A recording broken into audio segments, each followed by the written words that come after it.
Well, a very good, are we afternoon? Yes, we are just. Very good afternoon and welcome to the Valley as the Addicts take on Huddersfield Town in this League One fixture, and a crunch League One fixture, as they all probably will be as we get towards the end of the season.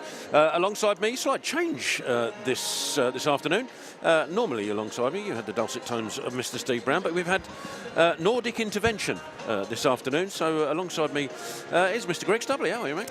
As Nordic as I come, I must say. You are looking very Nordic. Thank you. Yeah. It's credit to Brownie. I was lucky enough just before coming up here, I was down interviewing a couple of the lads, and Brownie's done an immense job. It has to be said. He's running it. I'm not sure he likes to admit it, but he's enjoying the lounges. He's enjoying running around, he's getting involved with the signing session, and he's like, oh no, I'm just this guy, and then he's going around saying, I played here for 15 years. Why there's no photo of me on the wall? So yeah, has he mentioned he's a legend yet? The Hall of Fame has been mentioned quite a few times. Matthias Spencer said, I couldn't believe it when they told me Brownie was a Hall of Famer and Klaus Jensen wasn't, or yeah, something like that. But no, it's a great. And this is the thing that, I mean, we'll talk about the Former Player Association. We do a lot anyway. But it's the thing why we do this as a club and why Brownie's got involved with this. The former players love coming back. Absolutely. They absolutely love it. And I know you got to spend some time with them last night as well. But they absolutely love being here and seeing fans and being part of it and being made to feel like a player again, essentially. Do you know what I find constantly amazing? And I suppose that's not true anymore, but certainly at the beginning, is the amount of former players that we've had back here over the course of a number of years, but certainly more recently with Steve Brown and Kevin Lisby behind the scenes on it, is the amount of players that come here and have this affinity and connection with the club. And they all say, every single one of them that I've ever spoken to has said, more so than any other club. You've got players who play for multiple clubs. Martin Pringle played for Benfica. You know what I mean? And every one of them say there was something about this place that got them hooked, and that's why they all love coming back. Yeah, exactly that, and that's why we've got to continue it, and hopefully even the players of today will feel like that in 10, 15 years or whenever they retire. Well, let's hope so, and let's hope we're talking them in about them in the same breath. Yeah. Same breath, exactly that. Well, look, we should crack on. We've got a surprise for you a little bit later, which we'll announce in a bit. But before that, we played Peterborough last weekend, so let's have a quick look back at. I know we don't want to, but we have to. At just how the Peterborough game went, and Greg, it was a strange game to commentate on. You must agree that it was 3-0 to Peterborough. It didn't feel like a 3-0 as it was happening. And so it was a curious one to actually try and commentate on. It was a curious game. I think the thing that was maybe a little bit more curious than we were expecting was how open Charlton were. And I think Nathan Jones went into that game thinking Peterborough gamble. They like to leave four up top. They've got lots of pace. If we can get that first goal, and Peterborough are capable of conceding and capable of making mistakes. If we get that first goal, then we can shut up shop and we can win the game. Unfortunately, what happened was the opposite. We suddenly became more open, and unfortunately that second goal was the killer, because suddenly we went chasing in the second half. If it was 1-0 half time, you can be a bit tight until the 67th minute, you can make changes, you can really go for it.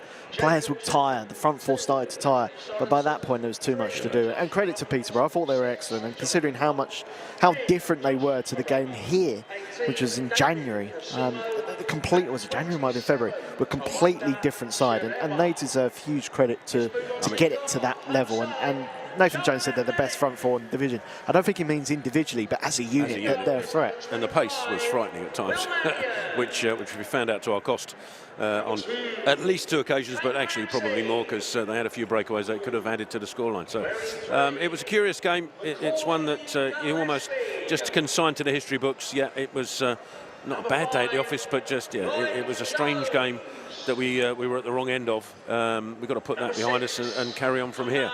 Obviously, we're still in the mix, and today, as I said before, they're all going to be crucial. The last 8 are just, every single one of them are going to be huge. Starting with today's visitors, who are also up there in the top 6, and they've got their eye on the top 2 spots as well. So, this is going to be a big one. It will be a big one, but this is what we're in football for. I love these games. You know, I think even Peterborough themselves, playing them at their place, they're unbeaten in 2025 at London Road, and and you got that sense of anticipation with the crowd, and it just wasn't our day. And that's football. That's how it should be. You don't always win. You don't always get the result you want. It's what happens now. The reaction. We've seen this side react a lot this season after bad results, and Rotherham away, and then we beat Bolton away the following match. There was a game earlier this season when we lost, I think, Bristol Rovers, and we beat Birmingham at home. So this side is capable of reacting. And I think the bench and the team Nathan Jones has put today is an attacking one. And I think he's thinking we've got an opportunity here to really make... I think if we win today, that's pretty much we'll have playoffs. It's still a long way to go, but I think mentally we'll secure playoffs. If we win here today, though, that second, again, it looks quite far away, but that's all it takes. Well, I think he's probably, I mean, I know he doesn't like looking at them, but they tend to go in 5-game bursts. And if we can win today, then the next 3 after this are eminently winnable before we then face the likes of Wrexham and Wycombe. And so today will give us a sound base going forward for the and really give us an opportunity to push on and potentially trouble the top 2. Now, look, we've got an interview with Connor Commentary on standby.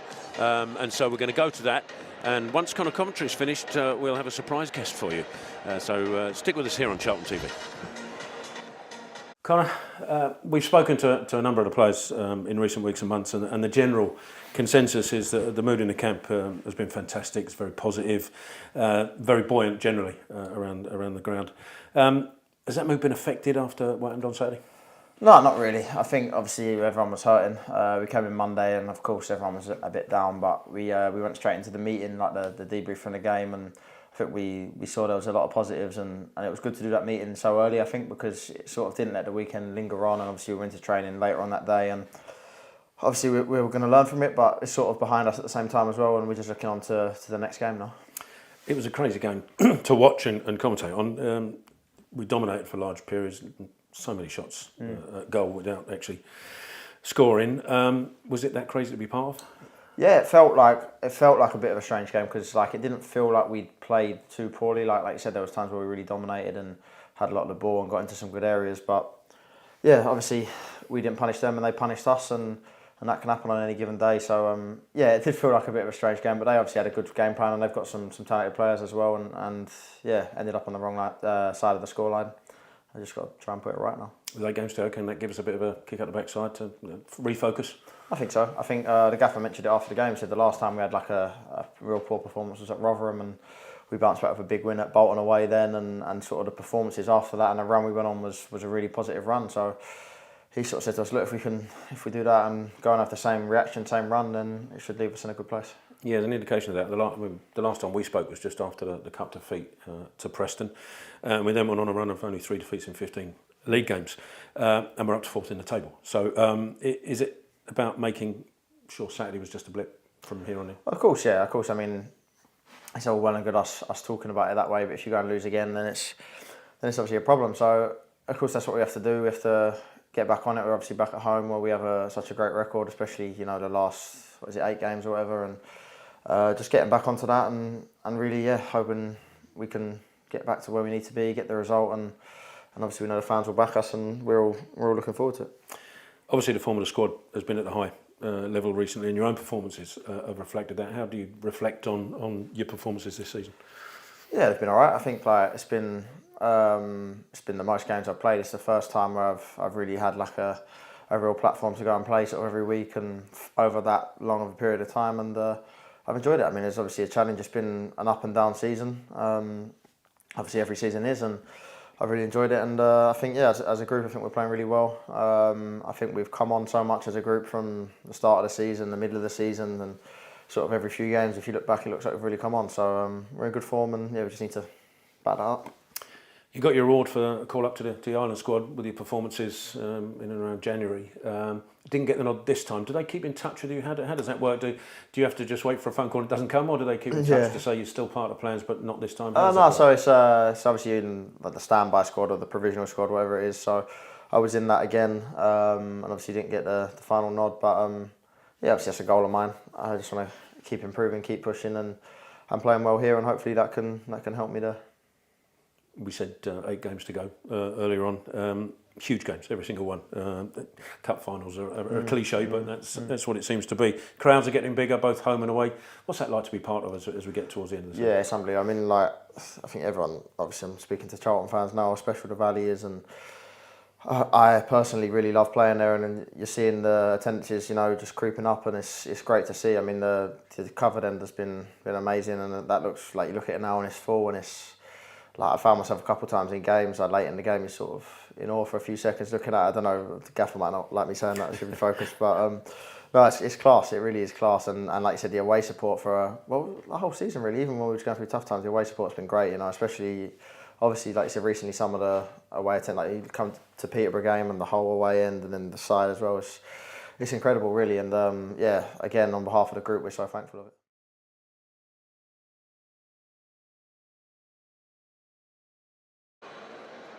So there we are. That was Conor Coventry's thoughts. I caught up with him on Thursday to get his thoughts about, obviously, the Peterborough game and what's to come for the rest of the season. And a bullish interview because I think with every player they are determined to try and make sure that we finish on a high this season.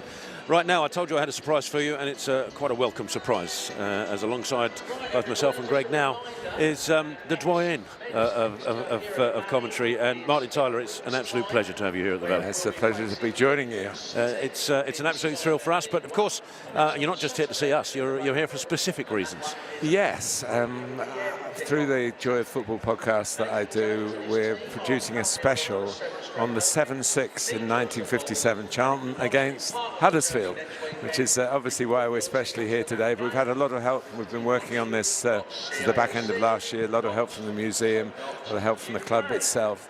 And we're working towards getting something out there under the title of the greatest game never seen. Yes, exactly. And ironically, this game is going to be seen all around the world between Charlton and Huddersfield today.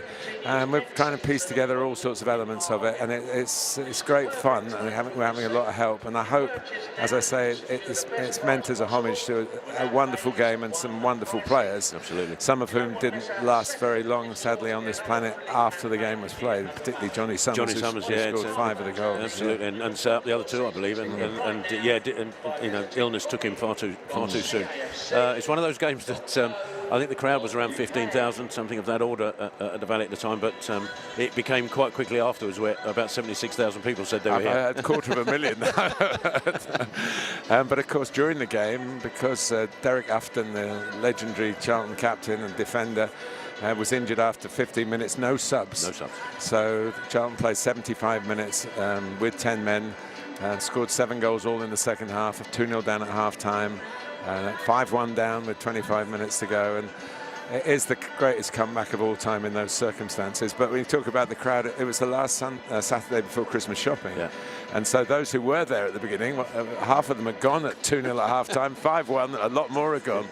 But there's a photo outside the ground of, in Stuart Leary's name, but it shows Johnny Summers and John Ryan, who scored the other 2 goals.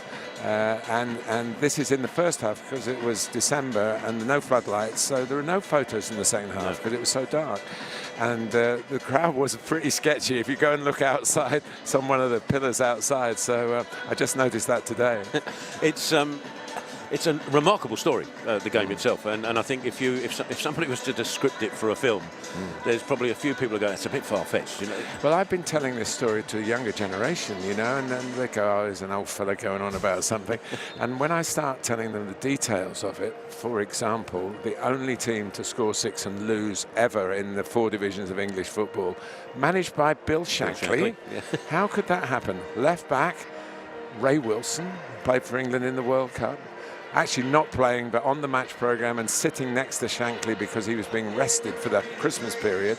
Dennis Law. And that's not to get into the Charlton heroes as well. So I don't have to talk for very long about it to people who know nothing about it for them to go, really? So I hope that, I think it does deserve it. And actually, one reason that I'm perhaps attracted to it a little bit more than some other journalists is actually 2 years earlier, my very first division game that I ever saw was here about a bit higher up on this side of the ground where we're talking, in the old stand that covered just about either side of the halfway line, and the big bank was on the far side. And to young eyes, I was 8 years old, and I never lost that memory. So it's really nice to be revisiting it, and we've had some help. The BBC, I showed the Remembrance Group in the museum an 8-minute edit of Charlton against Sunderland from the First Division in '56, a year almost to the day before. And because we tried to get the Johnny Summers interview out of the BBC, but they didn't record it, because he went straight from here after the game. Great credit to the BBC. Not so much credit, as I found out from a quote from the great Kenneth Wolstenholme, that they were actually supposed to cover the game. And 2 days earlier, the decision was, well, there's not that much on it, we'll go somewhere else. I hope somebody got told off for that. Well, yes. Well, I wouldn't be calling it the greatest game ever seen. Good point. Yeah, very good point indeed. When can people expect to see it there? Well, we're going through a lot of research. We're aiming for a month before the anniversary. Oh, cool. Which would be November time. I think that gives us a time to piece it together. We're not doing it with any company backing, much as though my friends at Sky have kindly allowed us to bring a crew here today, so I must mention that. And I hope if we piece it together in a way that it might get a bigger exposure, but for the local, for everything we've done so far that we can show has gone through Charlton, it's gone on the Twitter feed, we've been in the museum, we've done stuff with Alex in the press office. So it's all very open, and if anybody has anything that they can add to the story that they think we might miss otherwise, they can come through you guys, and we'd love to use that as a pathway to perhaps even more precision. The hard part is trying to get the description of the goals, because they were thick and fast, especially in the second half. So they wrote down another Summers goal. So we've seen all the cuttings, and I'm trying to get, one was from a short corner apparently, which might have been unusual in those days. And they go, oh, some of his goals are all the same. He cut across on his left side and shot with his right foot. And I'm like, yeah, but we know he's got all... But I'm trying to get a bit more detail, so if anybody's got anything like that, we'd love to hear from them. There we are, that's wonderful. Hopefully that happens from the Charlton fans that are listening, and I'm sure the social media channels will say the same. Just slightly drifting away from that, it's great to have you back on a microphone, first of all, Martin. What is Martin Tyler up to? Obviously you're doing the 7-6 and the greatest game. Yeah, no, I'm generally speaking, the last time I saw you, in fact, it was at Prince's Park at Dartford. Yes, yeah, well, I don't have I coach at the Woking Academy now, which is my club I support, you know. And we have a few connections with Charlton down the years, Harry Arter being one that we ended up getting some money for. And came from Dartford, I believe, Welling or somewhere like that. So I was coaching with Alan Dowson at 6 different clubs, but he's in a sabbatical, if you like. I don't think you'd call it that. He'd have other words for it. And I'm the academy. I've got friends that I work for with Woking. It's a good level, National League under 19. We play Southend and all the teams that you've heard of in the National League. So it's fun to be around. But I'm still commentating, but for a world feed audience, which means nobody in this country should hear it. But I pick that word advisedly, because I do get a tap on the shoulder from time to time. People say, oh, I heard you the other night. I said, no, you're confusing me with somebody else. And they go, no, I know it was you. I know your voice. And I go, well, I know that we can't discuss how you heard this. Because they just did a brief trip to Kazakhstan, which is what they tend to tell us. Is that right? Yes. The word piracy is something that I have to be very careful to make sure that I don't encourage it. Absolutely not. So still shouting goal and enjoying it, and feel blessed to still be able to have the opportunity to do it, because we're all here because we love the game. That's the simple truth. Well, part of the game is they're just about to introduce some Nordic players of the past in our Premier League days, which you would have seen and commentated on many occasions. Yeah, I've seen one or two of them downstairs as well. We're waiting for Klaus Jensen, because he was the last on parade. I don't know whether he's made it or not. Well, he was arriving at 9:30 to Heathrow, so yeah, because Sky brought the kick-off time early, it was all a bit harum-scarum, I believe. Martin, it's a delight. I know Greg's got something that he wants to ask you. Yeah, Martin, I was going to ask you, we're actually playing now in the background the Nordic players' highlights of their careers. There's Matthias Svensson commentary from yourself against Newcastle. I just wondered your Charlton memories in general in terms of commentating here, and It's actually great on Charlton TV. It's only taken about 15 years and we've got a professional commentator with us, so we have to take this opportunity to ask you about your favourite Charlton memories in general commentating here. I had quite an insight because I'm godfather to Mervyn Day's eldest, his daughter Rebecca. So that had happened in the 70s when Merv was playing, and he married very young, had children very young. So when he was, wherever he was working, when he was playing, we always used to meet up if I was covering a game involving him. Now, of course, when he was part of Kerb's coaching staff, it meant that maybe without having to ask too loudly, I could go to the training. But I had one experience where they asked me, obviously nobody else available, they were doing the defensive unit with the back four about offside, and they wanted somebody to be the assistant referee, the linesman as it was then. So Merv said, you can do it. And then I went, oh, okay. And you try and tell professional players who are trying to get the offside right in front of their coaches and managers that they got it wrong. And I'm going, that wasn't offside. And Eddie Youds was the one who, Youds was loud. He was the one who pulled me up. And it was very light-hearted, of course, but it was important for him. And I was trying to do it. So those kind of memories. But the game against Chelsea here on Boxing Day was it? That's the one I probably remember the most. And I came up with one of my worst lines ever. Jason Ewell hadn't scored for a while. I think it's something like Ewell's tides turned on Boxing Day. It's legendary. It's not it's not legendary at all. I should apologise to all the Charlton fans. And of course, Jason's been in the news this week, hasn't he? Yes. No, those sort of memories, and I always think the Premier League years for Charlton growing up, that those moments, the Sky goal, the Sean Bartlett goal, did you commentate on that with the diagonal? Yes, It's part of Charlton folklore, so you're part of that, Martin, whether you like it or not. Well, it was lovely to bump into, particularly Matthias Svensson. I had a good chat with downstairs, and so it's a coincidence that they're here this day. I can't work out a connection with the 7, but except, haven't you won 7 home games in a row? So we have a 7 of the 7-6. Yep. The 6 must be something positive. We can't throw any. Maybe it's to come. Yeah, well, maybe it's to come. Yeah, these things do come around, and as I say, the 7-6 and the penalty shootout at Wembley did sort of tickle the fancy of the Charlton fans who've been at both games. Yeah. So. Well, Martin, I'll speak on behalf of Terroir. I'll take you downstairs. It's been an absolute pleasure to have you up with us. Good luck on the project and the actual covering of the 7-6. And as Martin said, if anyone's listening or watching in at home and you've got anything that you would like to contribute to that, you might have been at the game, you might know someone, please do get in touch with us and we'll put you in touch with yourself, really Martin. Appreciate that. Thank you so much. It's been a pleasure, and I hope I can come back again. I'd love to. We'd love to have you up with us, definitely. Thank you, Martin. Thanks. Thank you. Tel, I'll hand you over to you.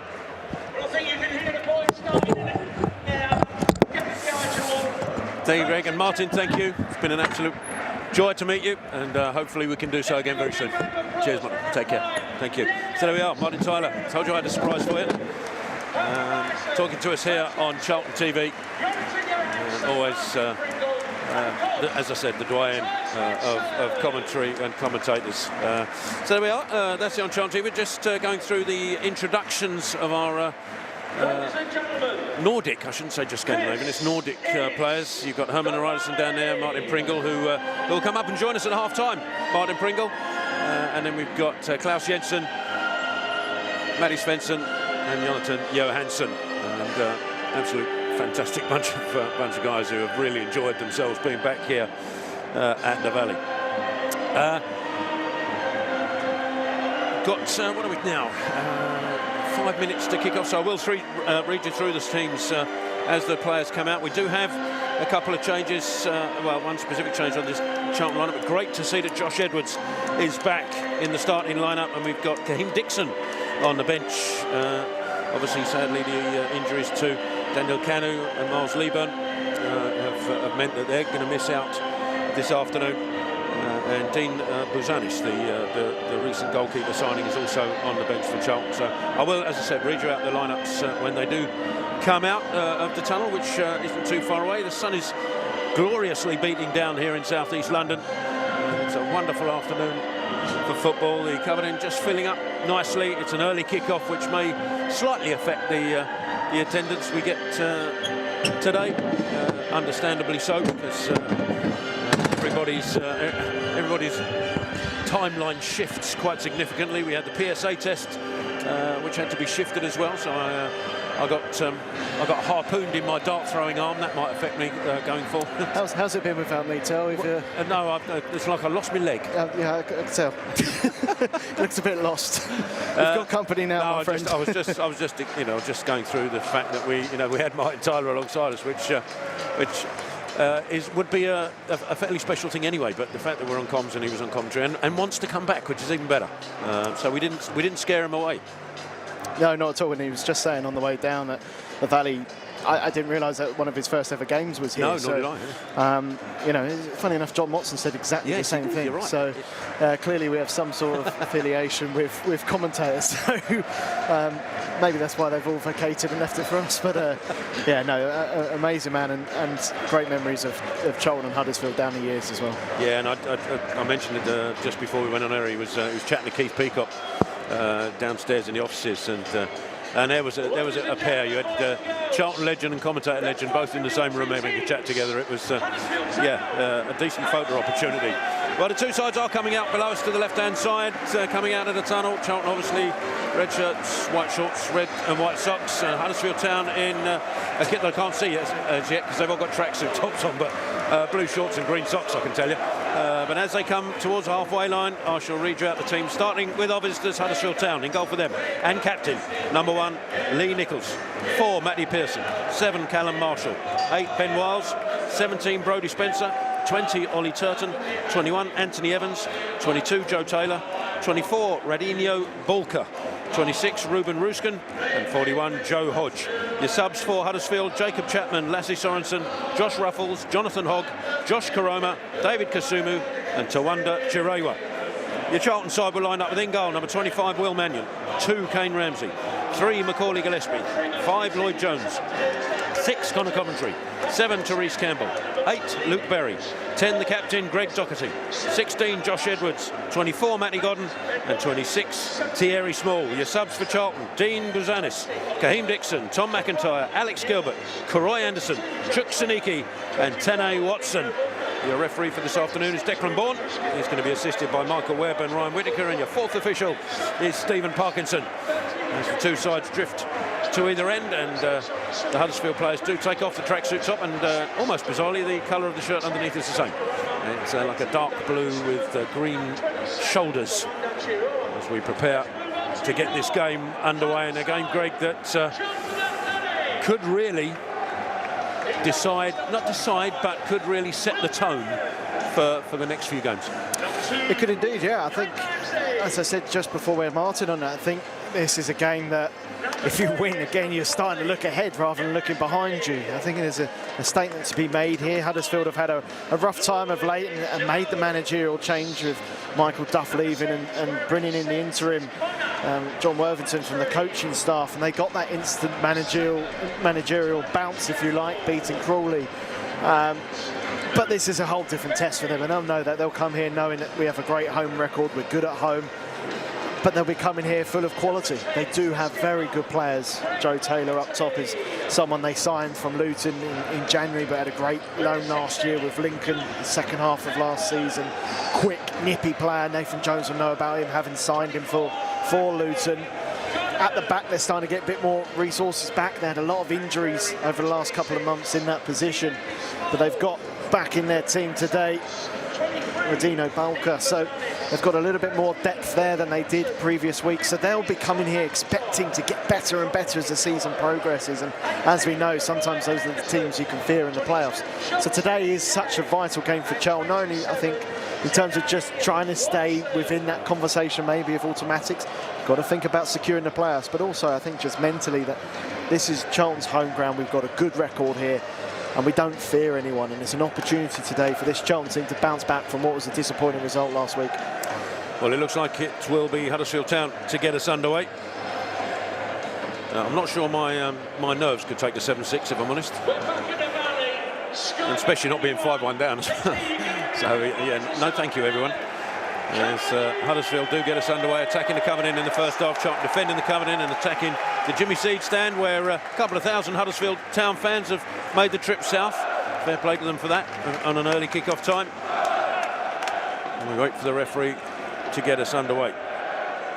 Referee whose shirt colour is not a million miles away from Huddersfield Town's, by the way. I just thought I'd mention it as Huddersfield immediately go down the middle for Charlton. Jones with the header away up towards Berry, trying to send it forward to Godden. A bit too high for him. It's headed clear, but Berry does well to get to the second header, and it forces Bulker back to Nichols in his penalty area, who sends it away straight to Gillespie, heads it forward. Godden's going to be offside, so can't run for that, and Bulker will again tidy up, but the ball out. It's a risky one, and it's picked off by Small. He's on the outside of the right. Ball into the box. It's a great... Oh! Yes! What a start! Matty Godden with a header. Plants it beyond the keeper, and Charlton have the lead. What a start that is. What an absolutely brilliant start for Charlton. It's a loose ball that's picked up by Small. Advancing down that right-hand side, a lovely ball in, and Matty Godden is alert. Gets across his man. It's a brilliant header. The cross is perfect though, Tal. The cross is absolutely perfect from Matty Godden. He just needs to meet it with his head. The power on the cross is good enough for Godden to get that header on target beyond Nichols in the Huddersfield goal. And what a perfect start for Nathan Jones and his Charlton side. Thierry Small was alive. Bulker, who everybody was sort of expecting him to go back to the keeper with the ball, instead tried to knock it left to, I think he was aiming for Spencer on the left-hand side. Just put too much on it, and Small pounced. Immediately went past his man, and the ball into the box was exquisite, as Greg said. And Matty Godden timed his run to perfection across the 6-yard box to plant it home. And what a start it is for Charlton in the opening minute. And can the Addicts capitalise on this start? Huddersfield send the ball forward, it's a throw-in. Just watching it, Pat Pearson just loses his footing, which just gives Godden half a yard to get his header across. It's a brilliant header. The cross is great. Now Charlton are on the front foot again. Coventry sending the ball through to Therese Campbell on the right-hand side. Small in support. Thierry Small again, looking to go on the outside. Still on it, Thierry Small. Into the shade of the Jimmy Seed stand. Now gets the ball into the box. It's a deep one. Godden's there again, heads it back. Can Berry get there? No, he just goes beyond him and cleared away. Jones for Charlton in the centre circle. To his right is Ramsey. Lets the ball run and then just tidies it up. Back to Coventry, who's looking to send Berry into the channel in the corner. Just levers Bulker out of the way, who's forced to head it away for a Charlton throw. And what a start it's been. Oh, I forgot that was on co-commentator. I think I shouted aloud. Once or twice. Yeah, I'm usually the one in the middle at this stage. Can say what I like off air. It's a great start though. The atmosphere is fantastic. The crowd's great. The sun's out. Early Charlton goal. What could be better, eh? A second one. As Josh Edwards prepares to throw this, launch this throw rather, from about 10 yards away from the corner flag into the penalty area. In it comes towards the 6-yard box. Jones is there, can't get to it, but it's out to Coventry. Gets his head there, but cleared away before he can pounce on the second ball. And Charlton will have a throw about halfway inside the Huddersfield half on the right-hand side.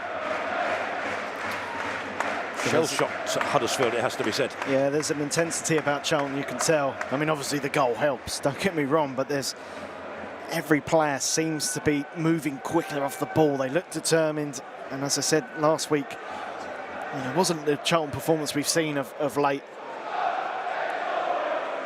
Throw comes in. Doherty comes short for it. Almost trod on the ball actually, but gets it back to Ramsey. Lovely footwork from Ramsey. Ball's deflected into Coventry, trying to send Godden on his way, but he put too much on it. And it'll run through to Lee Nichols in his 6-yard box. And as you said, Greg, there seems to be a fire in the belly of the Charlton players at the moment as the throw goes out to the right-hand side. Campbell pursuing it, but it's worked up to Wiles. Foot in from Gillespie, sends it away for a throw-in.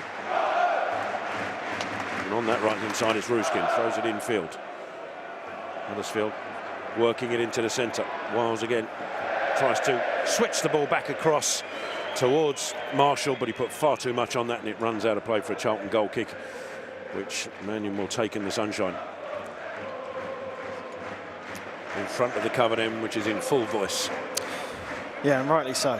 You know, and actually credit to the Charlton fans of late, because while the team has been winning and it's easier to get behind a team when it's winning, but selling out away from home, I thought last weekend, despite the result, were fantastic against Peterborough, and today have come out in numbers. And you speak to the board and you speak to people, and they really want this place rocking towards the end of the season.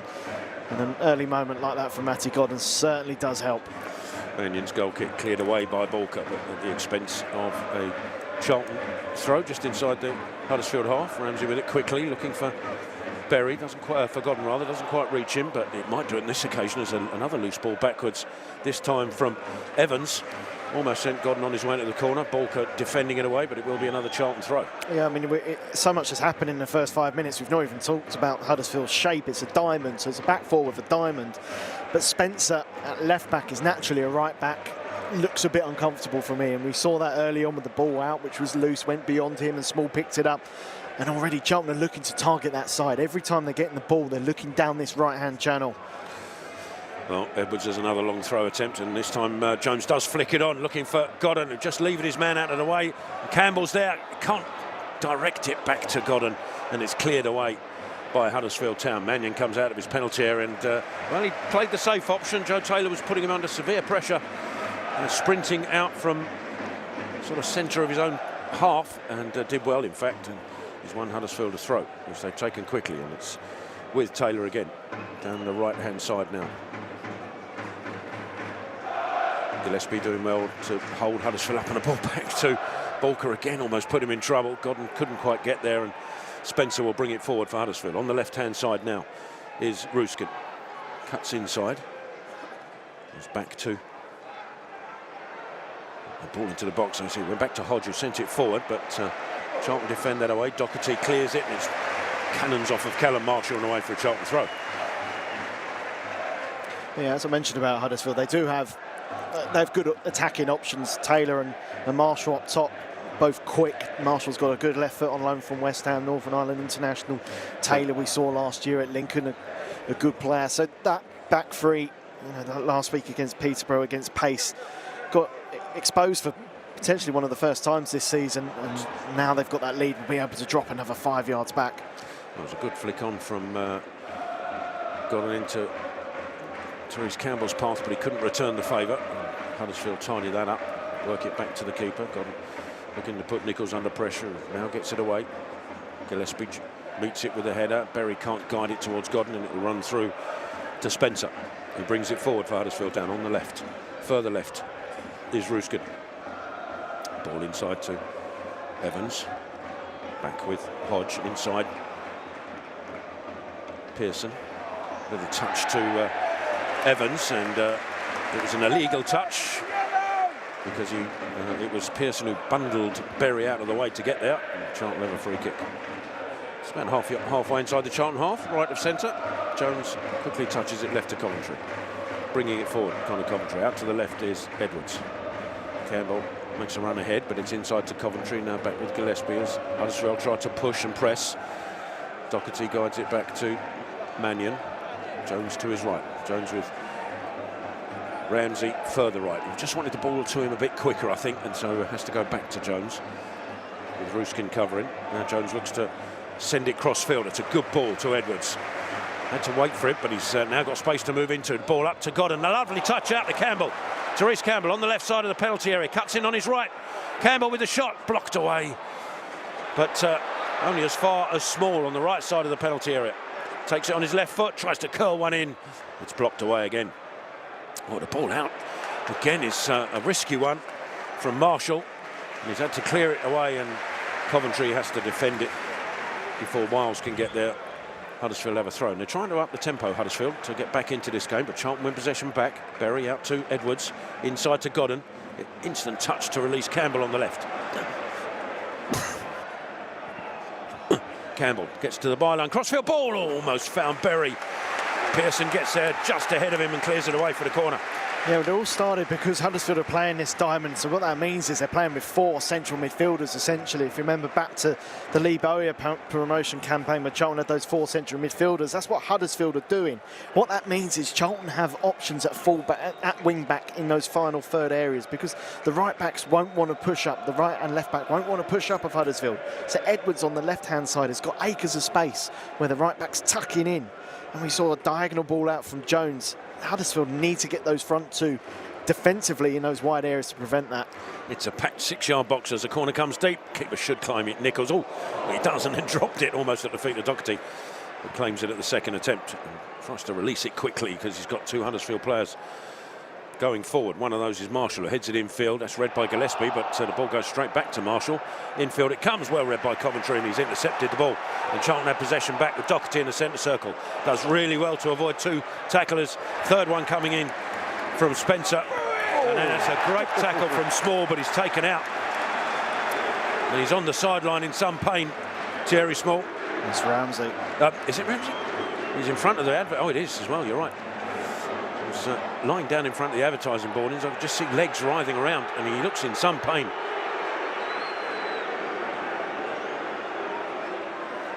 The Charlton physios instantly ran towards him. Doesn't look happy at all. Doherty was at the wrong end of a sliding tackle as well just before that, so Huddersfield just making their mark. Yeah, I mean, fair play to the referee. It's a whole I think that's a foul, challenge from personally. Spencer. Yeah, the first one, Doherty's a good challenge. I thought the second one was slightly more physical. The Charlton will be concerned about Ramsey.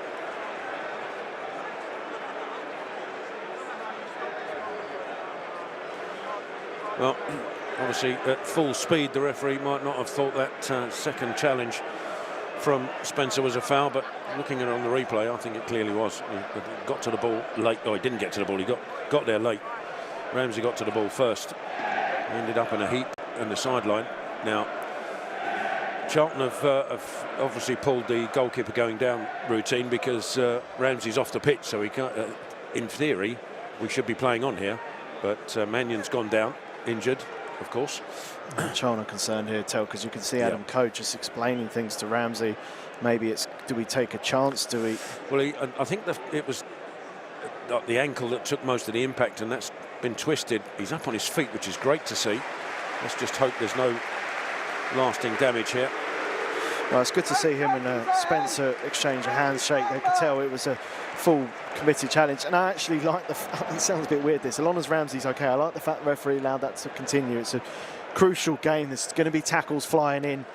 That one maybe is a borderline. He gets the ball, but it's how much kind of contact he makes with Ramsey. Well, Ramsey will come back on. See how long for shortly as Connor Coventry wins the ball back from the throw. Godden trying to go left towards Doherty, but it's headed clear. And as far as Edwards, ball up to Campbell, back to Doherty. Again, Huddersfield really trying to raise the tempo to put Charlton off their stride. It's back to Jones, and his ball out, picked off, but goes straight back to Jones. Now Ramsey's on the pitch. Touches it back to Lloyd Jones. Lifts it across to Edwards on the left-hand side. He's got space to move into Edwards. Turns, though, comes back inside of Doherty. Charlton happy to be patient momentarily. Gillespie with the big switch. Small looked momentarily to be offside, and I think he is. Yeah. Ball sailed over his head anyway. But, surprised. Oh, they all go. I thought they took the throw. I was surprised they're not having given the free kick, and the linesman's just trying to tell Spencer he's got to put the ball down on the floor. Yeah, Ramsey looks okay, should we say. He doesn't look comfortable, but you're just hoping it's an impact rather than something a bit more serious. I can't see. I mean, well, actually, I can see Tane Watson. I couldn't see him for time. He's still warming up, so Charlton's still potentially a little bit concerned, but we'll see how it goes. Free kick goes forward. Jones will challenge and gets his head there. Goes back to Spencer. Little touch forward. Small intercepts. And Charlton felt that came off Spence, but the officials thought otherwise. It'll be a Huddersfield throw. 20 yards inside the Charlton half on the left-hand side. Spencer throws it in Foot in from Gillespie, wins it back for Charlton. Coventry tidies up, back to Jones. Sends it forward, looking for Godden. It won't reach him. Headed clear. Gillespie gets a foot to it, but Lloyd Jones then. Gillespie completely messed up the clearance forward. It skied back off his boot backwards, and Lloyd Jones had to stoop to guide his header back to Mannion, and just got there before Taylor could pounce. But a risky one there, and we had visions of what happened last week at Peterborough. Yeah, I think Jones just lost the ball in the sun, so wait for it to bounce. He should have just headed it away, trying to be a bit too cute. Mannion maybe could have given him a call earlier. Mannion in the end did well to get to the ball because Taylor was lurking. That's the sort of striker he is. He will react. He will be in the final line of Charlton's defence at all times. And luckily for Charlton, Mannion was able just to get his hands to the ball first. A little bit sloppy. Has he been injured, Taylor? Because he's only got 2 goals to his credit this season. I know Marshall's the leading scorer with 10 for Huddersfield. Yeah, he had an injury after signing, yeah. So I was surprised when I saw the stats as Charlton working up on the left-hand side to Campbell. Infield it comes from Edwards towards Godden, but intercepted. Doherty with a foot in, and it's Godden again. Will pick it up for Charlton. Out to Campbell on the left-hand side. Ball infield to Doherty.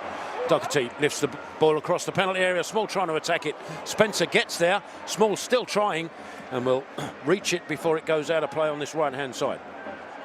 Oh, lovely drag inside, but Spencer just about got there and read it. And Huddersfield will clear it away for a Charlton throw just inside the Alex half on the right. Yeah, it's good to see Small win the penalty area. Brownie spoke a lot and co-commentating when the ball's on the opposite side and it comes in. Small sometimes a little bit slow to react, and that'll please Nathan Jones that he's getting in those areas.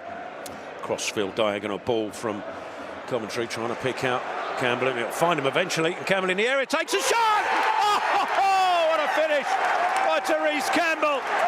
It's a lovely long ball forward, which was headed away, I think, by Pearson. And it dropped to Campbell on the left side of the penalty area, and he drilled it across Nichols to give Charlton a 2-0 lead. Well, this is the reaction we wanted to see from this Charlton group. They've been superb these first 15, 16 minutes. And Tyrese Campbell, who's spoken in the week about trying to get a few more goals added to his name. Firstly, credit Luke Berry. It's an intelligent header out to Campbell, but I think he just catches Nichols out. Takes it early, but it's a great finish. Watching it back, Berry with a header across to Campbell, takes it on his left foot, across the goalkeeper, hits the inside of the post and in. It's the perfect placement from Tyrese Campbell, and Charlton's front two have made it 2-0. The initial crossfield ball we thought might be a little too long because Pearson got there, and you think once he's got there he'll be able to defend it away, but his header is straight to Berry, who picked out Campbell superbly. And Charlton in the opening quarter of an hour have a 2-0 lead here at the Valley, and Doherty released by Edwards down the left-hand side again. Doherty, ball into the box. Oh, it's this time the quality just slightly not there, and it goes behind for a goal kick. Yeah, this Charlton team, you cannot question their mentality. You know, the mentality of Charlton teams recent years is when you lose a game, you go on a run of losing games. This Charlton team has a great way of reacting. I mean, I suppose Nathan Jones won't let them do anything else, but they've been so good these first 16 minutes. This is against a side that, you know, has good quality within it, albeit underachieving this season for where they want to be. They look a bit shell-shocked by this Charlton start. Absolutely, and that's even though they really upped the tempo after going a goal down and haven't been able to maximise that. As Huddersfield try to come forward on the left-hand side, and Spencer just runs it out of play for a Charlton throw halfway inside the Addicks half. And they've tried to put Charlton off their stride after going a goal down in the first minute, and it hasn't worked. I don't think the way Huddersfield are set up at the moment is stopping Charlton. Our front two are getting so much space, and how many touches has Godden and Campbell had in these first 16 minutes? The ability to bring others into play. For me, they need to stop that supply line, because at the moment those two are getting so much of the ball. Ramsey's throw's cleared away, but he's back on it with a header infield. Cleared away again. Jones with a diving header to make sure Taylor can't get there. Then Doherty with a header forward up to Campbell in the centre circle. Little ball back looking for Coventry, but it's picked off, and Campbell back in there again. Wins it back for Charlton on a little run on the left-hand side. Goes past Marshall.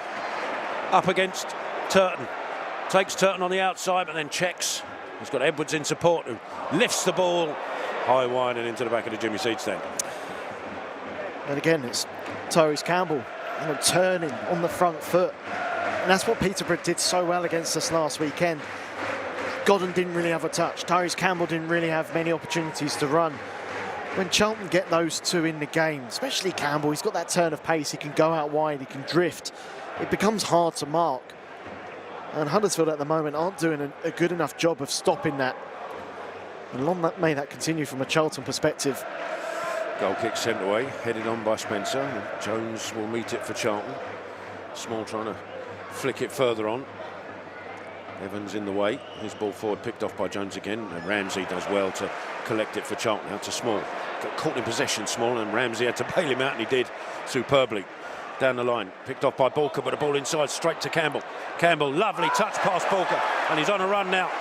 Campbell on the right-hand side, can he deliver? Oh, it's a sliding tackle from Spencer. He got the ball, but then gave it straight to Cherry Small, who was surprised by it really, and couldn't do anything with it. Huddersfield cleared away, but tidied up by Ramsey. Back to Jones, sends the ball forward. It's cleared by Pearson, straight to Gillespie. Gillespie, ball forward up to Berry. Oh, lovely dummy by Berry. Oh, Tyrese Campbell just offside. That's frustrating because it was a lovely dummy by Luke Berry to release Campbell, but he was just in an offside position. Yeah, if anything, you actually wanted Berry to just slightly touch that, because Campbell was offside from the initial pass from Gillespie, but wasn't when Berry got towards the ball. Long ball forward from the free kick by Nichols. Always trying to catch Ramsey up, but he's back there. Clears it away. It'll be a Huddersfield Town throw just in front of the tunnel. And Ramsey still holding that left leg after that run. Hopefully it's something he can run off. The throw about to be taken by Spencer. A lot further forward, I think, than it actually went out, but he's right by the corner flag as he throws it infield. Gets it back. Surely the ball is ball out to Taylor. Yeah, Evans, rather, he's offside. He was right on the touchline, so would have been close. And in fact, the assistant over on the far side, or your near side, has flagged. Mannion trying to take it inside the 6-yard box, which we won't be allowed to do. And so with coming up to 22 minutes gone, it's a perfect time to let Greg Stubley lead commentate for the rest of this first half. Yeah, cheers, Terry. After 22 minutes, Charlton 2, Huddersfield Town 0. Fantastic first opening here for the Addicts. Matty Godden after 30 seconds, if he was still preparing your tea, to give Charlton the lead. Thierry Small's wonderful cross and a great header from Godden, and then Tyrese Campbell after 16 minutes, a brilliant left-footed finish beyond Nichols. It's given Charlton a 2-0 cushion as Huddersfield advance forward with Turton the right back. The challenge comes in from Josh Edwards. Good to see him returning to the Charlton lineup this afternoon. As Huddersfield with the throw. Pearson on the ball, goes back to Nichols. And have time to bring the ball forward. The Huddersfield Town goalkeeper. And we'll look towards the right-hand side. It goes over the head of a combination of Edwards and Marshall, and Charlton will have the throw. Yeah, I said after the first goal, great start, opening minute, get your noses in front, and then you have to capitalise on it, and Charlton have done exactly that. And can we go on from here even further? It's, clearly Huddersfield are rattled and put them to the sword in this first half.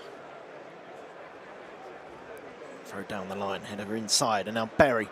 Ball over the top will give Campbell something to chase, and in the end, it's the header back from Bulker to Nichols. Rolls it out immediately to Turton, who looks forward. Campbell gets back to prevent his progress, and now Pearson drifted inside the Charlton half. Ball out towards the right-hand side. It's beyond Turton, and the ball goes out of play, despite the best efforts of Marshall. Yeah, just thought for a second he managed to keep that in. He's not overly impressed with the assistant, because he thought he did. Marshall, who made a fantastic effort to get there from what was a very woeful pass.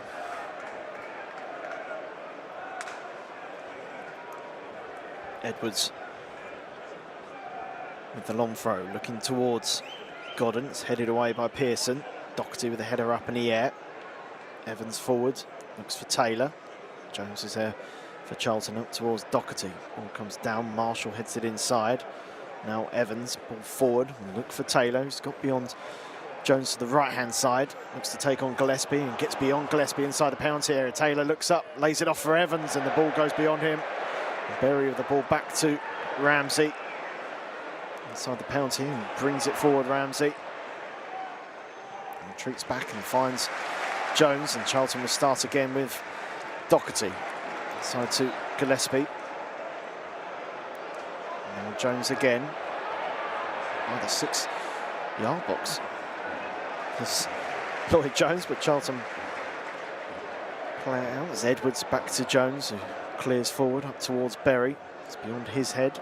Walker tries to get the good pressure for Godden. Berry can bring the ball forward for Charlton. He's got Small on the right-hand side. Here is Thierry Small up against Spencer. Will cut inside Small. Small goes for goal, and it's a good block. Comes in from Pearson. And tries prevents a Charlton corner and does so. It was goal-bound, though, that effort from Small. Yeah, it was a nice hit as well. He was one-on-one, which hasn't happened a lot in this first half. And the other time it happened, we got the first goal. And he cut inside. And you're right, we were right behind that left foot shot, and it was heading towards that right-hand corner. Important block from Bulker. Edwards on the right-hand side to take. It'll be a long throw for Charlton, who send Jones and Gillespie up from the back.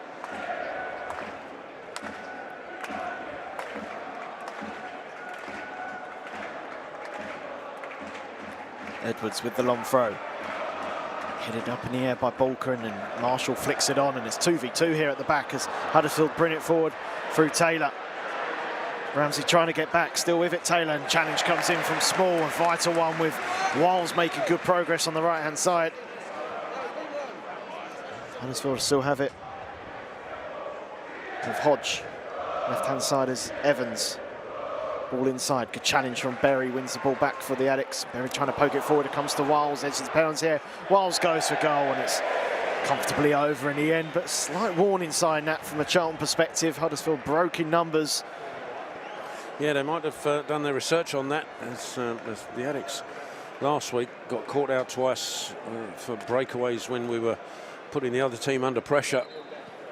And credit Ramsey and Small for not just getting back, but making the challenge. And this will be a worry for Huddersfield Town. I think as Taylor's down just by the penalty spot after sprinting into that corner from that breakaway. Doesn't look comfortable at all. You can see why they paid a good fee for Joe Taylor. He's a lively striker. Looks like it might be a hamstring. Yeah, we had a hamstring injury after initially joining in Huddersfield for Huddersfield in January. Only played 7 times since his arrival from Luton. Does give Charlton the opportunity just to have a little word and a drink, and Kane Ramsey to potentially get some further treatment. Looking at the bench, they haven't got a huge amount of forward options. A lot of midfield players in that on that list, but I don't know too much about Chirewa, but the rest are all defenders and, well, apart from the goalkeeper, obviously, defenders and midfield players. So they'll be wanting Taylor to recover from this. Well, Taylor has got back to his feet. I can't see an immediate potential substitution.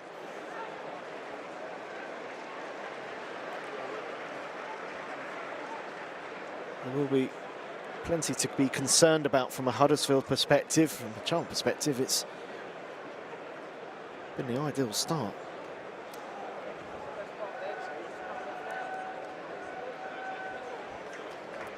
John Worthington last week, or the week before that. Chirewa was heading back to the bench from warming up, so I don't know if there is something in the plan. Or no, look, Taylor looks like he's going to at least come back on. John Worthington, the week before last, experienced a 5-1 victory. His opening day as an interim boss. Today, a completely different perspective. He'd want to be a manager. Plenty for Huddersfield to do to get back in this game as the game does get back underway. Header forward from Lloyd Jones, looks towards Godden. Again, being busy and a little bit too much pressure, according to the assistant referee, who was close by it. As Evans looks to switch the play, but there was a moving ball, according to the referee.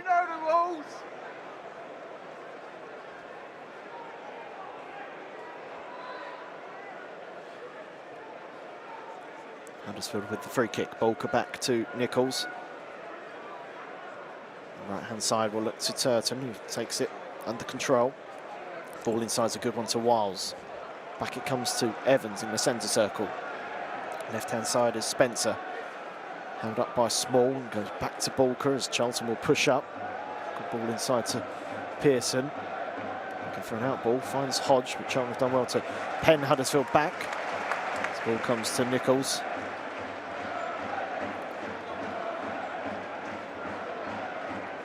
Looks forward, looks for forward movement, not a lot of it, so we'll go long. Looks for Taylor over his head, and Will Mannion will come out of his goal to collect inside the penalty area. I don't think Taylor will thank his keeper for that delivery. Charlton goes short. Jones on the right-hand side will find Ramsey. It's options short, goes inside to Coventry. Coventry ball forward towards Godden. First time flicks it on. Berry's not there, and Bulker will pick it up. It's a wayward ball, well intercepted by Small, and Berry forward towards Godden. First time shot from Matty Godden. That would have been a brilliant finish from the Charlton striker. There's another wayward ball from Bulker that this time Small picked up. Berry with the ball down the line to Godden, who's going away from goal but still managed to nearly hit the target for Charlton. Might have even have crept in beyond Nichols. You thought the angle was far too tight. It's a lovely worked move from Charlton after Small intercepted another pass out from Bulker. Just a whisker away from the Addicts taking a 3-0 lead. Ball down the line's cleared away by Jones, and Huddersfield will have the throw, which they take quickly. Turton back to Hodge. Turton will get the ball again. Looks at the 1-2 of Marshall. We're intercepted by Doherty, and then Gillespie clears forward. Godden helps it on, and Campbell will give chase as Pearson, in the end, comfortably, but manages to get it back to Nichols, and Huddersfield will start again with Spencer on the left-hand side. Brings the ball forward. Coventry with him all the way. Still Coventry with the challenge, and Charlton prevent Huddersfield from progressing any further forward, but they do have to throw the visitors.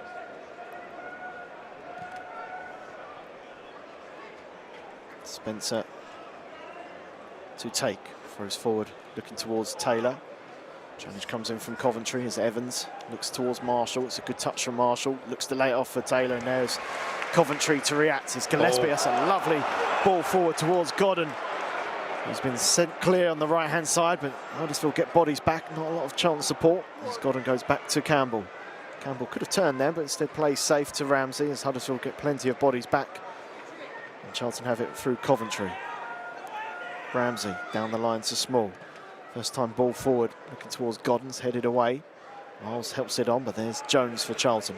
Ball down with Spencer. Evans, great challenge for Coventry, wins the ball back for Charlton, and Coventry inside to Doherty, who's got space to manoeuvre. Doherty thinking about a shot, left-footed effort, will go for goal, and Nichols has to dive down to his left-hand side and palm it behind for a Charlton corner. I didn't think when he struck that, Doherty, I didn't think he put enough power on it to trouble Nichols, who seemed to take an age to go down to his left, and having then to palm it around the corner for this, around the post for the corner. Lovely, again, fighting in that midfield. It was Coventry and his pressure that released Doherty, and it just opened up for him. On his left foot, you thought once he'd hit it, it wasn't powerful enough, but almost grabbing a third. Josh Edwards to take the Charlton corner as the Addicts have plenty of bodies in the 6-yard box. Ramsey goes to join them.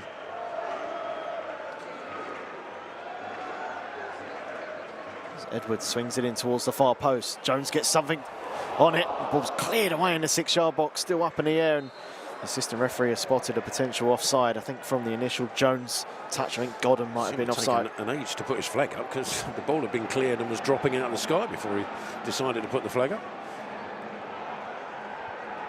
And it's with the ball back to Pearson. Across to Bulker, who has Spencer, the left back, in plenty of space to bring the ball forward. Small coming back from the left-hand side where he's just preventing a potential counter-attack. Gets back and puts pressure on Spencer as Charlton push up. Bulk of the ball across to Turton. Ball down the line looking for Wiles. Challenge comes in from Doherty. Huddersfield will have the throw.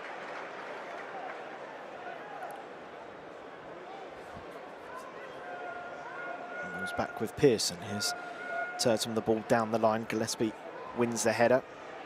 Ball bounces. Pearson first to it ahead of Campbell. Down, Berry back to Edwards, and now Gillespie will clear it away. Up towards Godden, gets something to it, but it goes backwards. Wiles flicks it on towards Taylor. Jones with a couple of challenges, but Huddersfield have it with Hodge.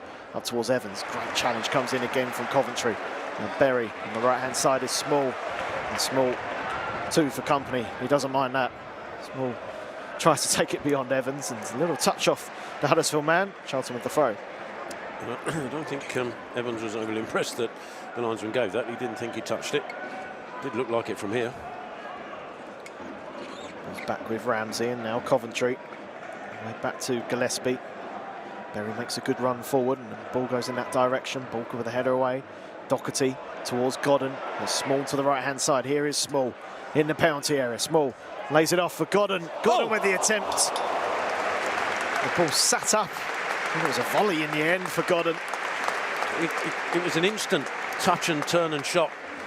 Teed it up for himself, and you thought actually again the angle was too tight and the turn was too tight for him to get a shot away. It just certainly took me by surprise that he just teed it up and hit it. And again, not a huge amount of distance between the post and that ball as it went past.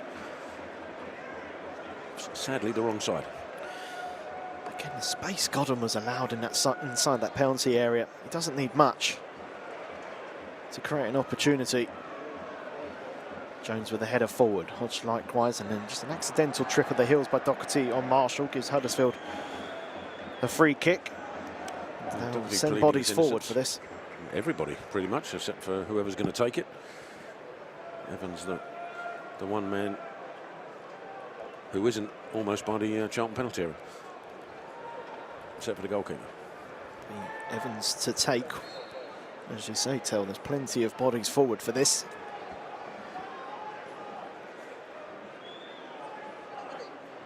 Evans whips it into the penalty area. Ramsey with a header away. Out of danger, but Huddersfield will have the throw on the left-hand side. Yeah, they were looking for Pearson, who'd made the run around. Well covered off by Ramsey, that.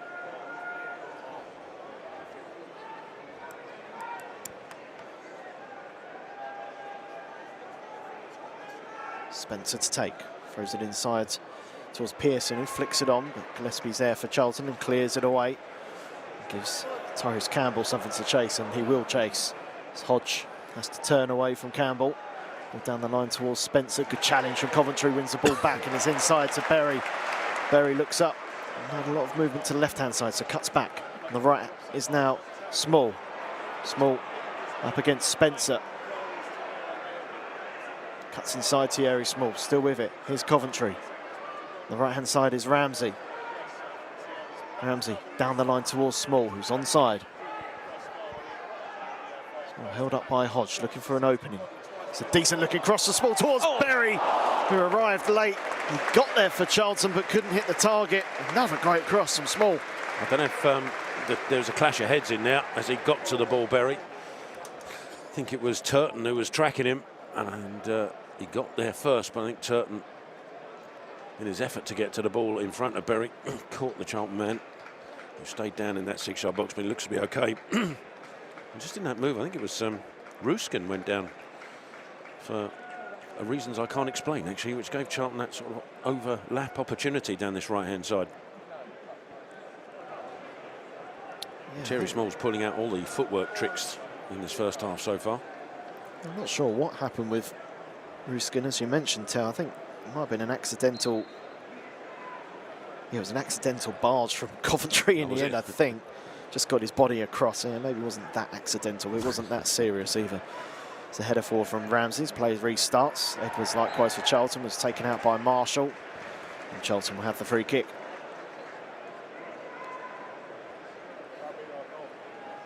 Which Lloyd Jones will look to take. Ball to the right to Ramsey. Down the line is Small.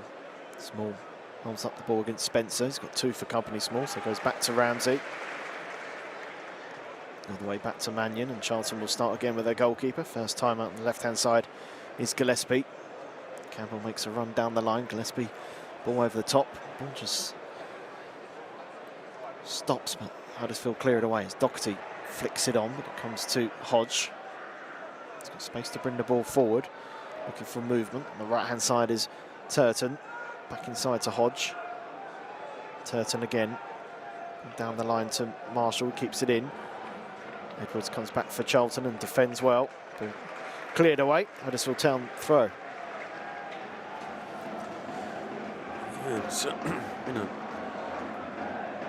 sort of a chess piece period of the game where Huddersfield are just trying to work out how they can get back in it, and Charlton aren't allowing to without really dominating possession.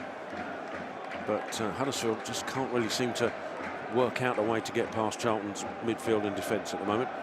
Wiles with the ball to Turton. Cuts inside, left-footed cross, deflects off Edwards. Touch from Marshall, and it's beyond both Berry and Evans. Neither player expected that as Ruskin picks it up. Coventry again with the challenge. Brilliant defending. How many times we said that from Coventry in this first half? So he clears it away. Ball back with Spencer. Can bring the ball forward. Left-hand side, Ruskin. Cuts inside. Looks for the ball towards Taylor. Neat little layoff again. Doesn't work out though for Huddersfield as Doherty looks to clear, but to be fair to Thierry Small, he was coming back. Charlton under a little bit of pressure here. As Ruskin back to Spencer. Can bring the ball forward. In towards Evans. Cut out by Coventry, and the ball comes to Campbell. It's Coventry again. Cutting inside and back to Ramsey. Ramsey beyond the pressure of Evans. The ball over towards Edwards was the right idea, just overhit. Charlton was under a little bit of pressure. There was an opportunity to try and relieve that. Huddersfield with the throws. Turton. Ball down the line. Looks for Marshall. Cuts inside on that favoured left foot. Blocked by Edwards. Ball up in the air. Hodge controls. Campbell close by, and then Hodge in the end runs out of room. And Charlton with the throw. Edwards wants to take it quickly, but there's 2 balls on the pitch, so that won't happen. So we've played 41 minutes. Charlton 2, Huddersfield Town 0. Still the scoreline. As Josh Edwards prepares to take the throw. Stay with us at half-time. We've got a special guest, Martin Pringle, joining us here in the commentary box for a quick chat. So if you are thinking about your half-time cuppa, make sure you do it and still being able to listen to us both. Last 3, should I say. As Edwards has 10, 20 more yards to take this throw, as the initial throw was headed away by a Huddersfield Town player. So now inside the opposition half as Edwards looks up, takes his time as Charlton trying to get towards half-time with this 2-goal cushion. Edwards with a long throw, goes beyond Godden in the penalty area, is cleared away by Bolker, and then flicked on again as Gillespie for Charlton heads down. Evans first to it for Huddersfield. Now Marshall, the ball forward. Jones heads it away. Ball comes down to Evans. And there's Coventry with the pressure as Evans ball forward again. Jones with a header away. Edwards, the ball inside towards Doherty. Challenge comes in from Evans. Got the ball, but Charlton themselves will have a goal kick instead. There's a concern on Greg Doherty, who made that last challenge. And Huddersfield Town have been fairly forceful in those 50-50 challenges, as Doherty and Ramsey will attest to. Fortunately, at the moment at least, both are all right. Doherty up and about, which is good to see. And that solid midfield unit has really stopped Huddersfield from trying to gain any momentum in this game. Coventry's been all over the place in this first half. As Mannion prepares to take the goal kick, clears it up in the air. Berry will jump. Walker wins the initial header as the ball comes down. Ramsey controls under pressure, avoids the pressure. The ball down the line, looks for Small. It was quick, but Walker comes across. Walker gets a touch of the ball, and I thought that came off Walker last, but Small wasn't complaining. The Huddersfield Town goal kick as they take it short to Pearson. Nichols gets it back. Looks up.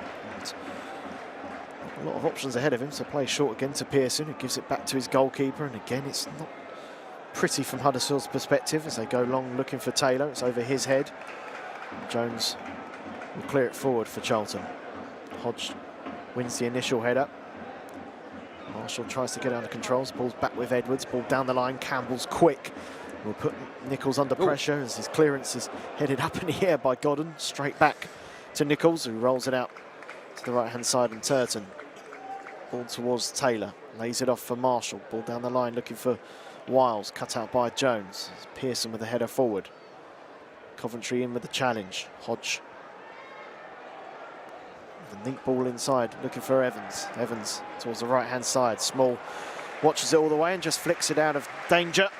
Huddersfield Town will have the throw. Yeah, that was clever by Small, because if you'd think he could get his head to it and clear it away, but if he just cleared it back into the open field, and Huddersfield were moving forward, so he had to do something with it that would be the least threatening option, and he did exactly that. Spencer. The throw for Huddersfield, throws down the line looking for Evans. Doherty applying the pressures. Evans lays it off for Spencer. Cross comes in, hits Doherty. Huddersfield Town corner. 5 added minutes at the end of the first half. Ramsey was down with an injury. Taylor was down with an injury. So plus we've had 2 goals, so a fair few amount of stoppages. But Huddersfield will have the corner as they look to try and respond before half time. Evans to take the corner from the Bristol Rovers. Decent set-piece delivery on him. Pearson will be an obvious target, you imagine, from these deliveries. Edwards is the one currently marking him, and you've got Gillespie, Lloyd Jones not marking anyone. It's the 3 defenders for Charlton to attack the ball when it comes in. Still tussling in there. Got to be careful, Charlton here. As Evans the ball towards the near post. Godden clears it away. It comes back to Evans. He looks across again. Does so. Decent looking delivery. Headed away by Lloyd Jones. Great header from the Charlton vice-captain. Ball's out with Turton. Down the line. Looks for Ruskin. Held up by Coventry. Ball back is cut out by Tyrese Campbell. Ruskin wins it back. But good pressure from Godden as Evans the ball inside to Bulker. Goes all the way back to Hodge. Hodge with the diagonal ball towards the edge of the Charlton penalty area. Coventry gets something to it. Ruskin flicks it towards Evans. His ball inside is cleared away by Campbell, and Charlton can push up as Nichols comes out of his penalty area. Looks to go forward towards Pearson. Good header away by Gillespie as the ball bounces. Turton first to it. Down towards Wiles. Challenge comes in from Doherty. Now Marshall being forced all the way back by Edwards. Goes back to Nichols. Goes long. Ball takes an awkward bounce, and Gillespie has some defending to do, which he does well. Hodge first to it as it comes to Marshall. Back to Bulker. Supposed to bring the ball forward. We'll find Hodge. Charlton with plenty of bodies back as Hodge goes on the outside of Edwards. Cross hits Gillespie, and Huddersfield will have another corner. Yeah, their best period, you have to say, Huddersfield.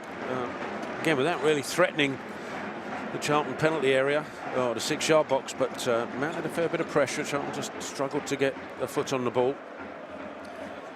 Ruskin this time will be the man to take the left foot of Ruben Ruskin. Before the ball come in, the referee is not happy. I actually think with the Huddersfield Town players in this instance. No, he's actually calling Thierry Small and Callum Marshall over. There's about 3 Huddersfield players on the edge of the 6-yard box towards the far post. I still think it's a largely pointless exercise for the referees to do that.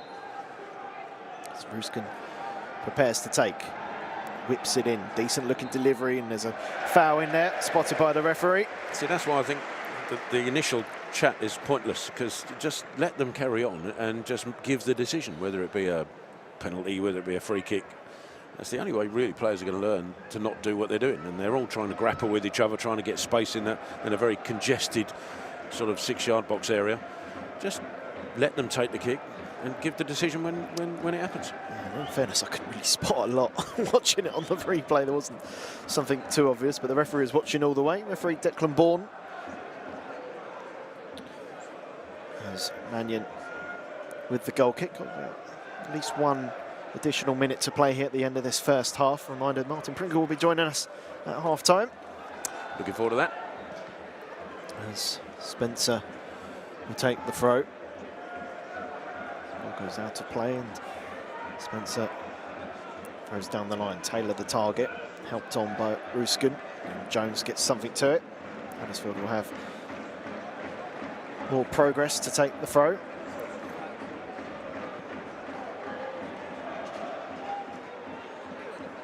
Spencer taking his time. The referee's not happy with his positioning, which will help add a little bit, or waste a few added minutes here for Charlton. Spencer throws into the penalty area towards Taylor. Taylor looking to turn and does well to get the shot away. There was good Charlton pressure there. Taylor's shot in the end goes wide. I love that bit afterwards because Taylor got the shot away. He was under pressure from Lloyd Jones, and Lloyd Jones just stood his ground, and Taylor had nowhere to go, so he tried to push him out of the way. Lloyd Jones just stood there and just gave him this sort of disdainful look. Well, they would have been colleagues at Luton, so they probably know each other really well.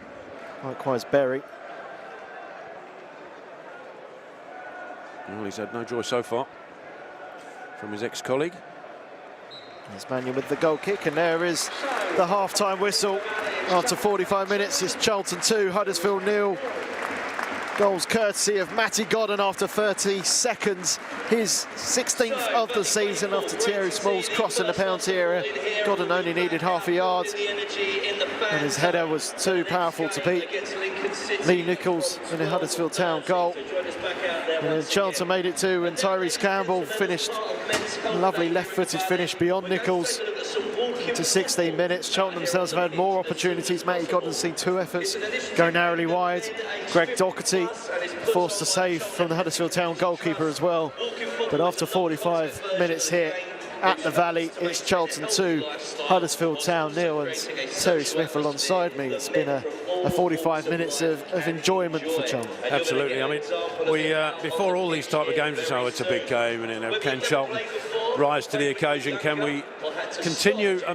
Last week aside, of course, against Peterborough, the sort of momentum, especially we've had here at the Valley against what is a very good Huddersfield side. Yes, they haven't had the best of results in recent weeks, but bounced back with some style. That five goals against Crawley. So, you know, you're up against a side that are in the top 6, want to stay in the top 6 or better, and so, you know, you always have those questions as can we rise and put teams like Huddersfield to the sword here at the Valley. And what a start. Opening minute was perfect, and then we didn't just back off, we kept that going to grab the second, and well, I think Nathan Jones will be a happy man.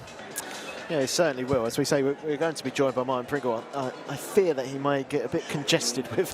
there's a good attendance here today at the Valley. Exactly. There's other fans. So I'll stay with you for the time being while we'll wait for Martin to arrive. But it certainly feels like Charlton, when they get a bad result, the following weekend, you know that first 30 minutes is going to be lively regardless. Well, we've had a habit, especially... I'd say since around sort of November, December time, when, you know, we really started the run that we're on now. You know, when we have a setback, we come straight back in and rectify it, because you know, it's you said it before. There's been occasions in the past where losing one match then almost drifted into losing 2. So to make sure that we've not done that has enabled us to keep into the top echelons of the division and have that sniff either at playoffs or automatic promotion. And I'm delighted to say that we told you we had a special surprise, and we've had quite a few today, and one of those is to be joined by Martin Pringle. Martin, you're very welcome. Thank you very much. It's a pleasure to have you here, and how good is it to be back? It's absolutely fantastic, and especially with the start of the game as well, and you know, scored an early goal, and you know, you get on top of them straight off. You do realise if this goes continues to go our way, you either won't be able to leave, or you'll just have to keep coming back. I'll be delighted to come back. And you're not alone, of course. Some of your ex-colleagues, Nordic colleagues, have come with you. It must have been a blast, this trip. It's fantastic. I mean, I haven't seen some of them in 25 odd years or so, but you know, it's great to be back and to meet up and, you know, talk about old times and all the memories that we had and we actually created when we were here. And it's one thing that we mentioned it before you came on air, actually, myself and Greg, that one thing that we noticed with Steve Brown and Kevin Lisby arranging to bring former players back, the affection and affinity you have for Charlton. You've played with a number of clubs in your career, but the affection and affinity you seem to have with this part of South East London is fairly clear. Yeah, it is, and you know, especially when I came here at that time, you know, when I think we were in the Premiership then, and we got relegated, and we were a little bit down. But the year after, we had a real blast by, you know, winning the Championship, so and getting promoted again to the Premiership. And after that, I mean, you know, the memories that we created, and for both the fans and everyone, it's one of them things that you can't forget. And one of the things, yes, we were in the Premier League, and yes, we had a degree of success, but one of the things that I was lucky enough to speak to you yesterday and the other players, and one thing that was clear was that the type of player that Alan Kirbishley liked to sign was the type of player that got involved, that actually got Charlton, and the fans reacted to that. And the reason I think you held in such esteem is because as soon as you went out onto that grass, or any grass that you played in a red shirt, you gave absolutely everything and left everything out there. Yeah, and I think that was literally, you know, the players that we were back then. And if you look at the team that we had, or the environment we had, you had to, because if you didn't do it, you get stick for it. So I mean, you know, every single training session was really hard, and I don't think people actually realise that, because in a training session, you know, it was a war, because everyone wanted to play, and you knew there's so many good players around you. You have to you know, give everything in training session to actually be picked by, you know, by Curbs. So when your goal reaction when you scored a goal, it was just as much a relief as anything else, because you knew he can't drop me now. No, I'm not too sure about that, because I remember he actually dropped me as well, because I think I can't remember what year it was, but I had 3 starts, and I was actually really, you know, I was starting to fly again, and then we travelled up to Villa and to play them, and I was in the stand, and I had no idea. But the thing is, though, Curbs was really good at picking the right players for the right game, and that is probably his biggest strength, because, you know, sometimes you could play and then suddenly you would drop, but the bloke that came in had a really good game, but you were never so sure that you were actually going to be starting the next game. I can't let you come here and not mention your goals. And there's been clips when we knew you were coming. The clips are out there of your goals, and the two that stick in my mind are the two that they play a lot. Obviously, the Wimbledon one, yeah, where you seem. I mean, it's one of those goals that, and I've looked at back since, where you go on a little mazy run and manage to slot the ball home. That run has gone from probably what is about 10 to 15 yards to about 150 in folklore, because in my memory, you just ran for ages for that goal. Is that how it feels? At the moment, I think it actually felt more like 100 yards. But no, it was one of them things that you really remember, that, you know, it was also an important goal for us. Yeah, absolutely. So I mean, you know, going that run, and, you know, I could, you know, argue that it was skill, but no, I think there was a little bit of luck in it. Not at all. I'm not having that. The other one that sticks in mind is the Derby County away one, because I remember being in the stands and the ball out to you. Yeah. You were isolated on that right-hand side, and yeah, Derby had just one player in front of you, between you and the goal. And I thought, right now you're just going to take it on. You're going to get it inside the penalty area and just give the keeper the eyes and slot it past him. And when you pulled the trigger from just inside the right corner of the penalty area, I'm sort of thinking to myself, oh no. And both the way the goal went in and the look on your face afterwards, what was that? Was that you didn't quite hit it the way you wanted to, and you weren't sure it was going in? What was the reasoning behind? To be fair, I got it literally where I wanted it. But the thing is, though, I was absolutely knackered. That was my next question. Because I was, you know, I think when you come to a Premiership, you don't realise how hard and how tough it is, and, you know, how much it takes out of you physically. And, you know, I hadn't really, you know, adapted yet to the Premiership or to English football, and it was difficult. But, you know, I was absolutely knackered, and, you know, I was so relieved that it went in, so I just went down on my knees. I remember the celebration vividly, being up there, and we weren't sure at the time exactly what caused the celebration, and I was going to mention knackered at some point, so I'm pleased about it. Do you have a favourite? I mean, is it possible to have one? Favourite goal you scored here? Yeah, I actually I brought it up at the Q&A. It was in 2000, and I've been out with an injury, and it was my first game back against Chelsea at home, and we're 1-0 up. And you know, I'm on the bench, I get subbed on, and I got a ball through, and I thought, this is mine. Problem was, though, is what Marcel Desailly, you know, and he had like a leg that just extended. So, you know, he actually, you know, cut the pass off, and I thought that was my chance. Then we get a corner towards like the end, and I think Kins takes the corner, and I look around me, and there's Marcel Desailly, Frank Leboeuf, and, you know, I think it was Ed Goy that was in goal, and I'm thinking, yeah. But the ball came in, I headed it in, and then, you know, I just went mental because it was my birthday as well. It's something that I think all of you mentioned yesterday in the group, the gathering that we had, that you mentioned those names, and there were countless other names for teams that we played against. But I think it was Herman that actually said it, and you all agreed, was that it didn't seem to matter who you were playing. You felt every time you went on that pitch that you were going to win. Yeah. And I mean, if you look at the team spirit that we had, we couldn't understand why we couldn't, you know, we play in the same league, we're playing on the same pitch, but I mean, you know, sometimes you meet a team that they are really good, but it's still 0-0 on the board. So I mean, you still have an opportunity. So we always wanted to give ourselves the opportunity to actually win a game by just giving everything. And we did, and so many times we actually, you know, came out on top. Would you say, what would be your toughest opponent while you were with us when you were in either the Premier League or the Championship, come to that? To be fair, I can't really say anyone. Anyway, they're all easy, is what you're trying to say. No, not easy. But one that sticks out is probably Man United, the 99 team when we played at home, and that was like the first year in Premiership. And you could just feel like, you know, they had it. I mean, I think Dwight York scored a goal towards like the 85th minute or something, but you know, they were just so much better than us at that game. But you know, it ended, you know, 1-0 to them, and it was just like business for them. Yeah. And you know, that was, I mean, the players they had in that team, it was ridiculous, and you can understand why they won the treble as well. Absolutely.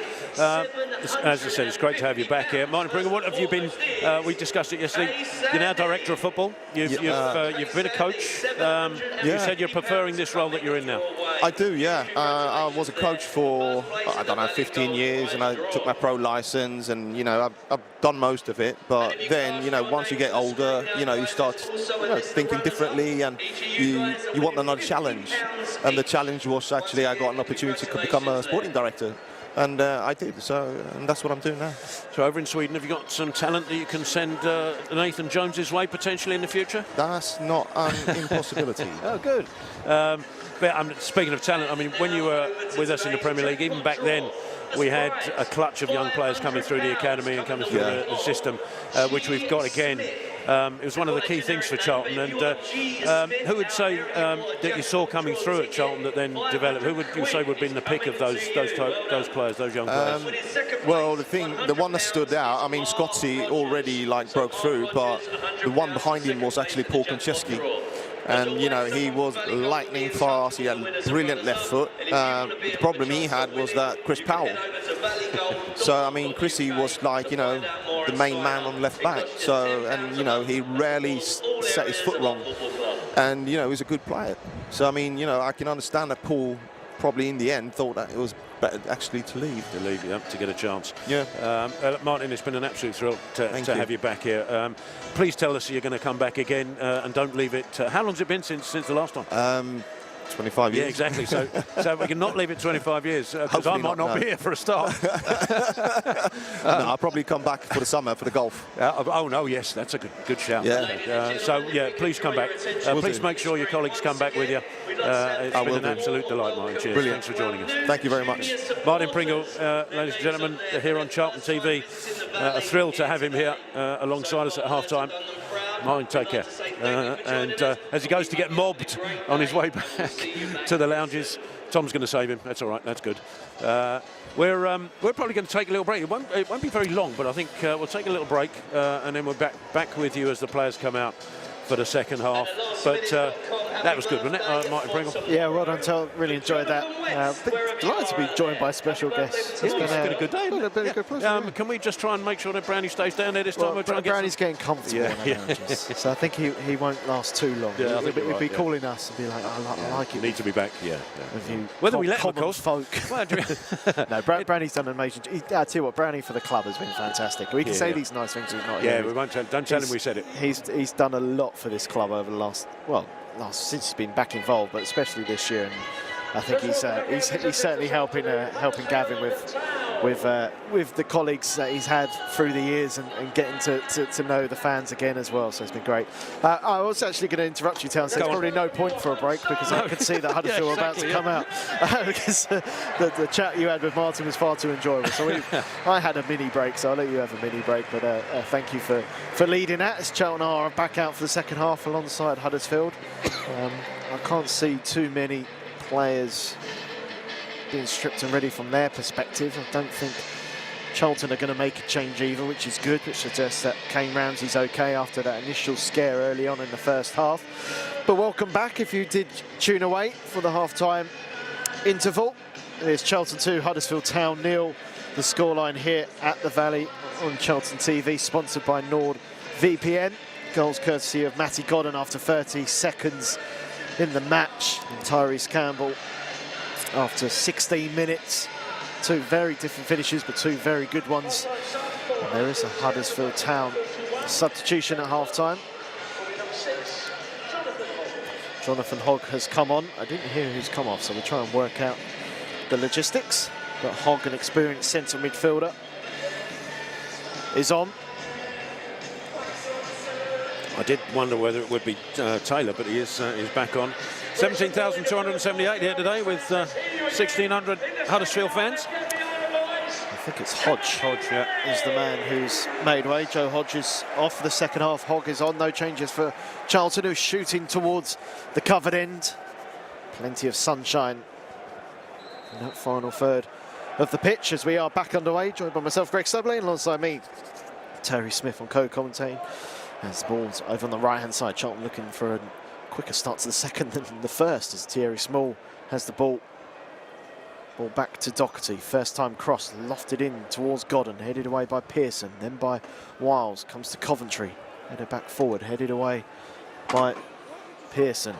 And the ball's down with Wiles, who clears it forward. And Taylor keeps it in. Taylor looking to turn Edwards. The ball's back with Marshall. Ball inside, looking for Hogg. There's Marshall again, as Marshall back to Pearson. Right-hand side is Hogg. Ball down the line, Mannion comes out of his goal and does well to collect under pressure. Yeah, I think it's an important period, this, for Charlton, because Huddersfield will almost certainly come out and try and impose themselves in the opening period of this second half. Important for Charlton to stay strong and robust and start as we did the first half. Ball forward towards Godden's headed away. Ball down by Evans, flicked on by Godden. Godden might get it back from Bulker as it's forward towards Coventry. On the left-hand side is Campbell, looking to take on Turton. Cuts inside, Tyrese Campbell will go for goal, and Nichols dive into his left, makes the save. Oh, when it left his boot, I thought it was arrowing into that top corner, and it just drifted in at the last minute to allow Nichols to make that save. If it had stayed straight, then that would have hit the top corner without Nichols getting anywhere near it, but it just tailed in at the end. Lovely effort from Tyrese Campbell. Edwards prepares to take the corner.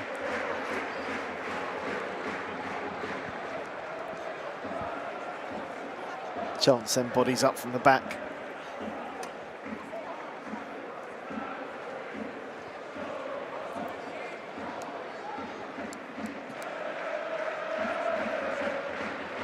Ball goes short to Campbell. Campbell searching for his second of the match. Berry, further back is Small. Drifts the ball to the right-hand side to Edwards. Edwards cuts inside, left-footed cross. Godden with the touch, it comes off Hogg. And not enough to beat Nichols, but that could have been 3-0 Charlton. I don't think the original header was heading towards goal, so the deflection actually took it towards goal, but not enough to get past Nichols. Be interesting to see that on the replay. On the left-hand side of Huddersfield Town's attack, Ruskin trying to take on Small, makes the challenge. Huddersfield will have the throw as Ruskin looks to take it quickly. Jones is there to come across and lets the ball go out of play, and Charlton will have the goal kick. Yeah, Charlton almost making the perfect start of the second as it did the first. Therese Campbell shot, and then that effort from Godden that could have gone anywhere. I thought the fifth was just chatting to both Nathan Jones and now. Yeah, I'm just trying to know what that's about, but now talking to Henderson, so I'll break away. Oh, no, with the goal kick, and Godden adjudged to have fouled Bolker, nudging her back according to the referee, so Huddersfield will have the free kick.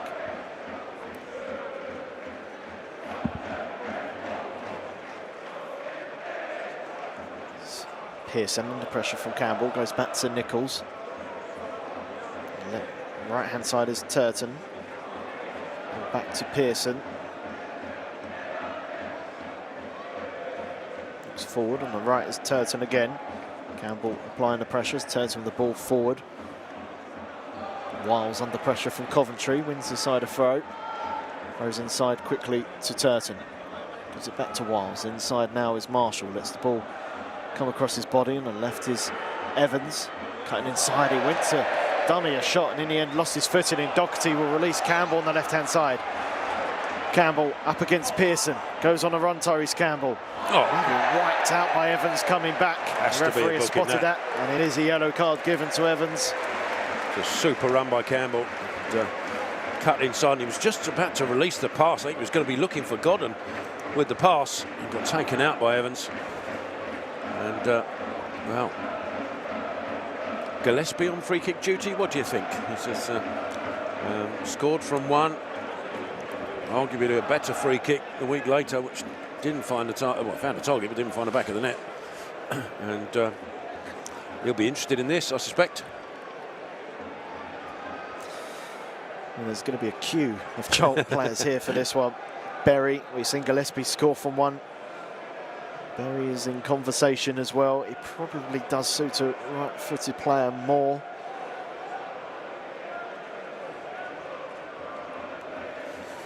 Yeah, you can see that discussion taking place. Who's your money on? I think this one's probably more suited to Berry, but we'll wait and see as the referee prepares the Huddersfield Town wall.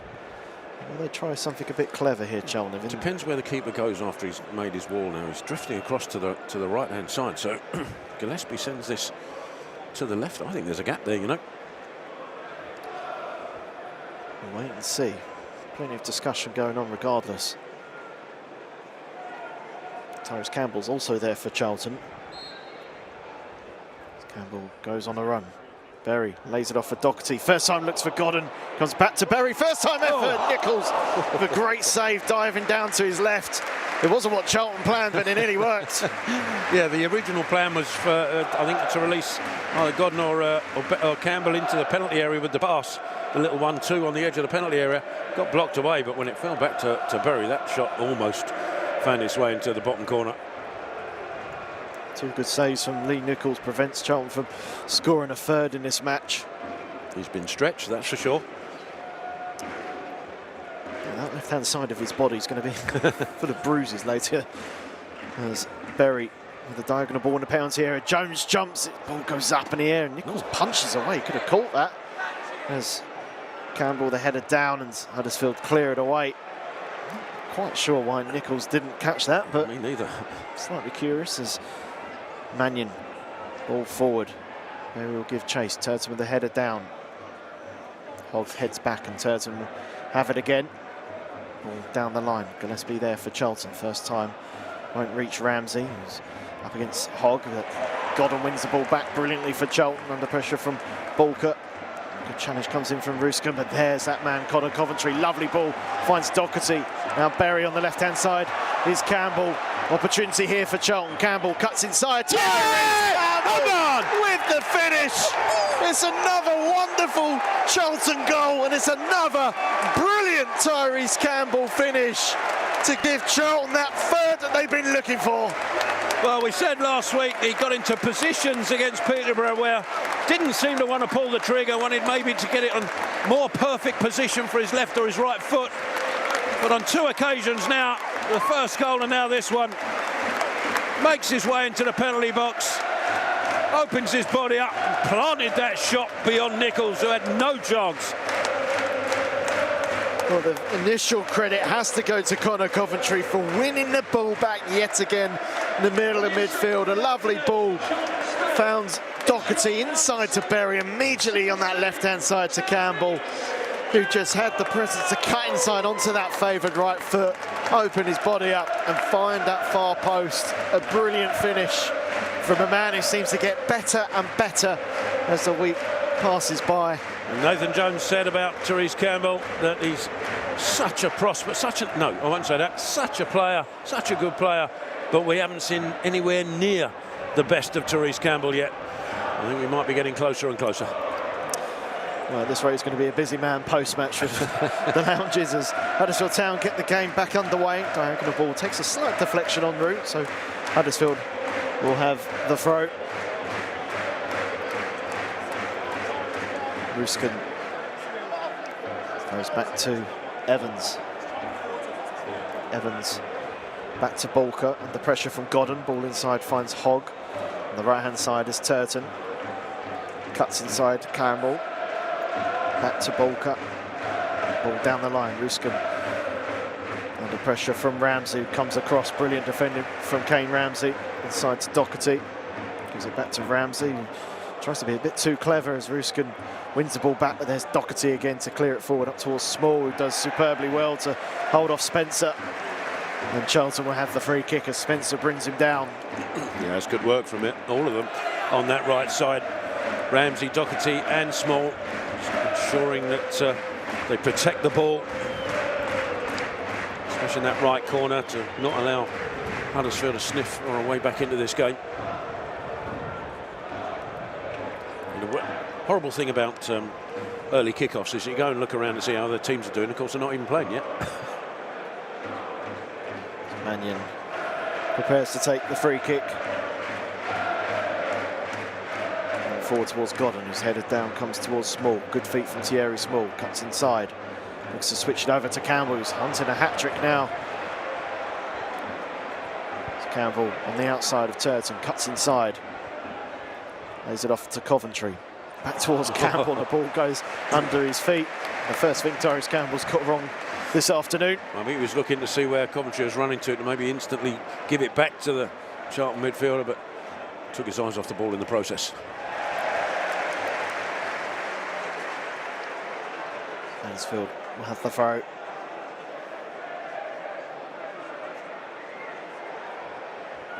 Throw down the line. Jones wins the header. Goes out of play, and Huddersfield will have the throw a little bit further forward. A little bit.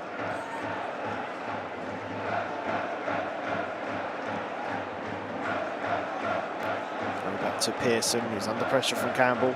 Further back to Nichols, who clears forward, headed on by Evans, but there's Gillespie for Charlton. Pearson, header forward. Comes down to Coventry. His first to it again for Charlton. Neat ball inside to Berry. Gives it back to Campbell. Campbell inside towards Berry, flicks it towards Campbell again. Charlton still with it. Campbell taken out off the ball. Play continues as Doherty lays it off for Edwards. First time cross is a decent one in towards Godden. Comes out instead to Small. Lays it off for Ramsey. Out to the right-hand side to Small again. Ruskin for company. Small looks to go beyond him, and Small does, and then just runs out of room. He forgot where he was, I think, Thierry Small. He tried a flip-flap skill, which came off probably not the way expected. He just took it a little bit too far forward. Perfect first touch with, as you say, a little flip-flap. Slightly robust second one. As Huddersfield win a free kick. Coventry are judged to have fouled Hogg. Ball down the line towards Taylor. Goes to ground. I'm not quite sure why. I Gillespie inside to Jones. Did he get hit by something straight from the ground? Just didn't seem to be nobody near him when he went down there. Unless he got his heels clipped as he tried to run past, I didn't see. Gillespie, ball down the line to Edwards. Looks to drive the ball diagonally towards Small. That's almost a gorgeous ball. I think Small was thinking that that's the ball intended for Berry. He was going in his direction, but he just believed it might be coming to him. I think, in fairness to Small, we'd just come back from a recovery run as true, well. yeah. So he's one of the fittest players we have, Thierry Small, but he's just struggling to get his breath back. As Jones under pressure goes long. Campbell's coming back from an offside position, can't give chase to that. Ball's in the arms of Nichols. Don't think the angle did him any favours either. Straight towards the keeper.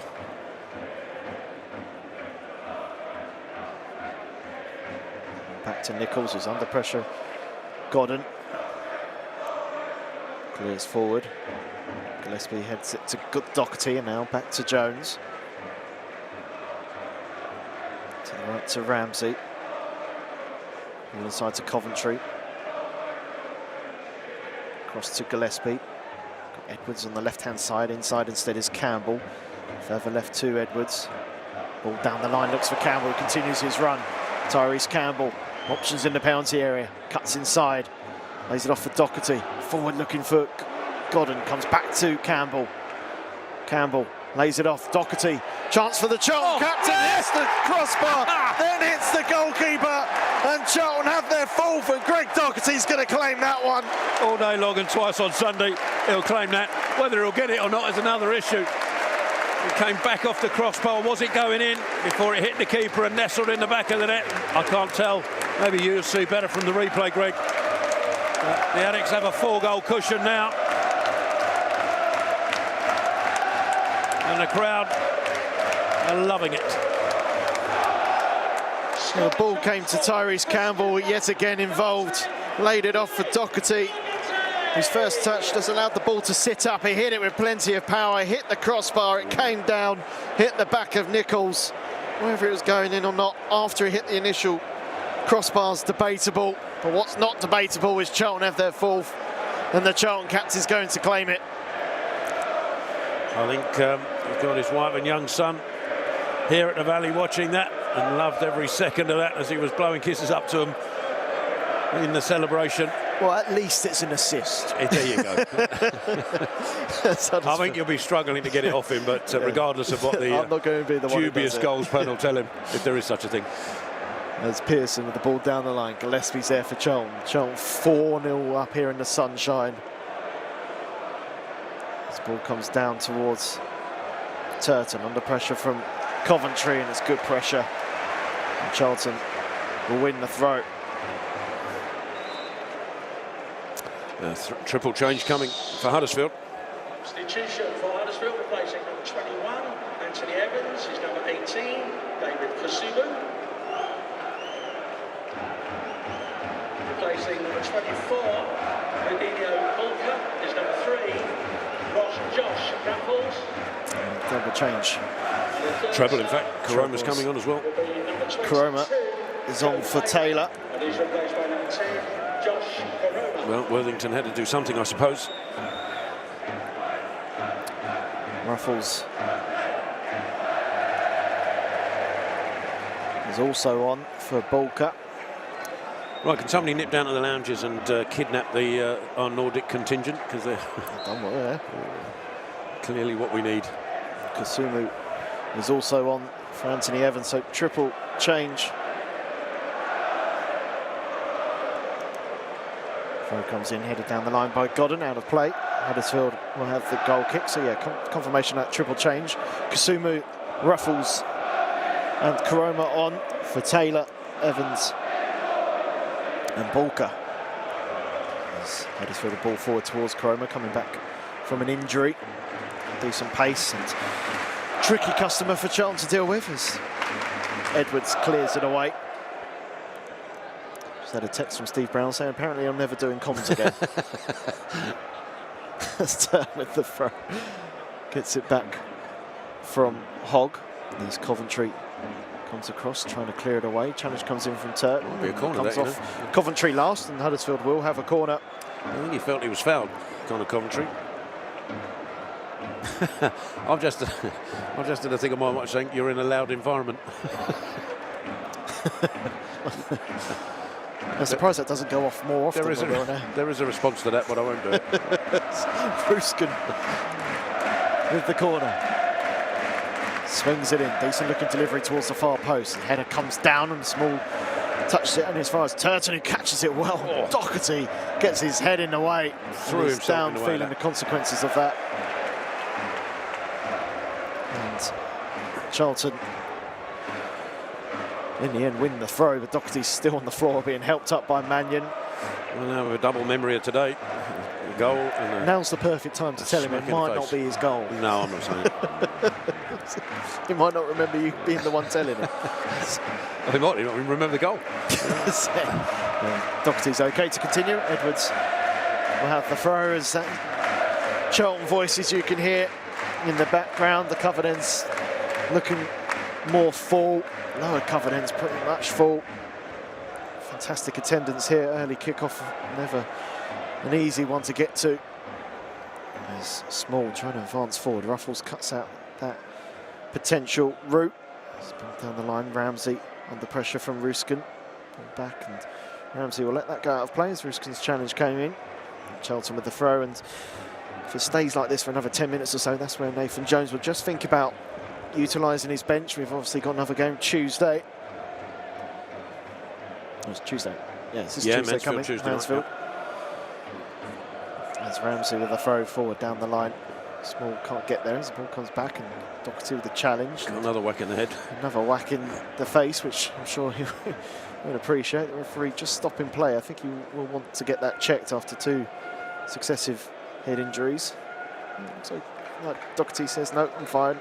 I'll continue. Made of stern stuff. The throw comes in, down the line. Jones heads it away. Ruffles forward.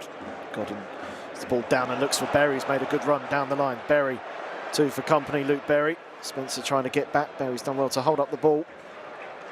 Lays it off for Small. Small inside to Doherty. Looks for the 1-2. And Small should get this back.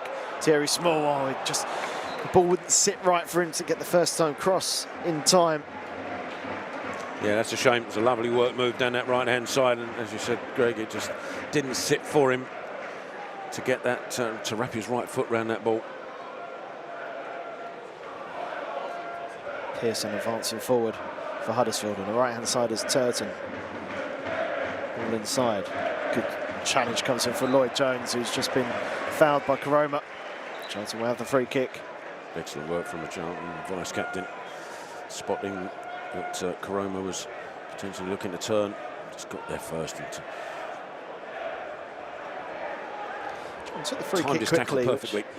Charlton took the free kick quickly, which they didn't really need to do. And in the end, Jones off pressure. I won't repeat what Nathan Jones said. There's a clear shot on Nathan Jones just as that pass happened about that. I don't think he was too impressed. But ball works its way to Nichols, and Huddersfield have it on the right-hand side. Turton inside to Hogg, ball down the line, cut out by Jones. Gets to the second ball first as well. It comes off Marshall, keeps it in play. Jones with defending to do, falls to the floor, and Huddersfield will have the throw. Yeah, I think we felt he was fouled in the challenge before that rather than the one he eventually went down with, but nothing given. Turton with the throw. Marshall looks inside. Coventry cuts that out. Doherty first to the second ball, down towards Godden. Flicks it to Doherty, who looks back towards Godden. Got that slightly wrong and conceded the foul. I think Doherty was looking to try and release Therese Campbell on the left-hand side, but the ball just wouldn't sit right for him, and he was already in a position to try it. And the pass eventually just went straight to a Huddersfield Town player, and it resulted in this free kick. Which Wiles will come across to take.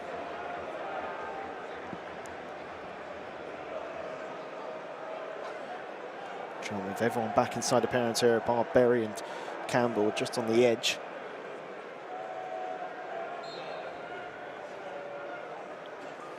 Wiles swings it in towards the far post. Decent looking delivery. Header comes in from on that far side was Ruffles, but in the end it was comfortable for Will Mannion. And with 67 minutes played, I'll hand you over to Terry Smith to lead commentate for the rest of the second half. Thank you, Greg.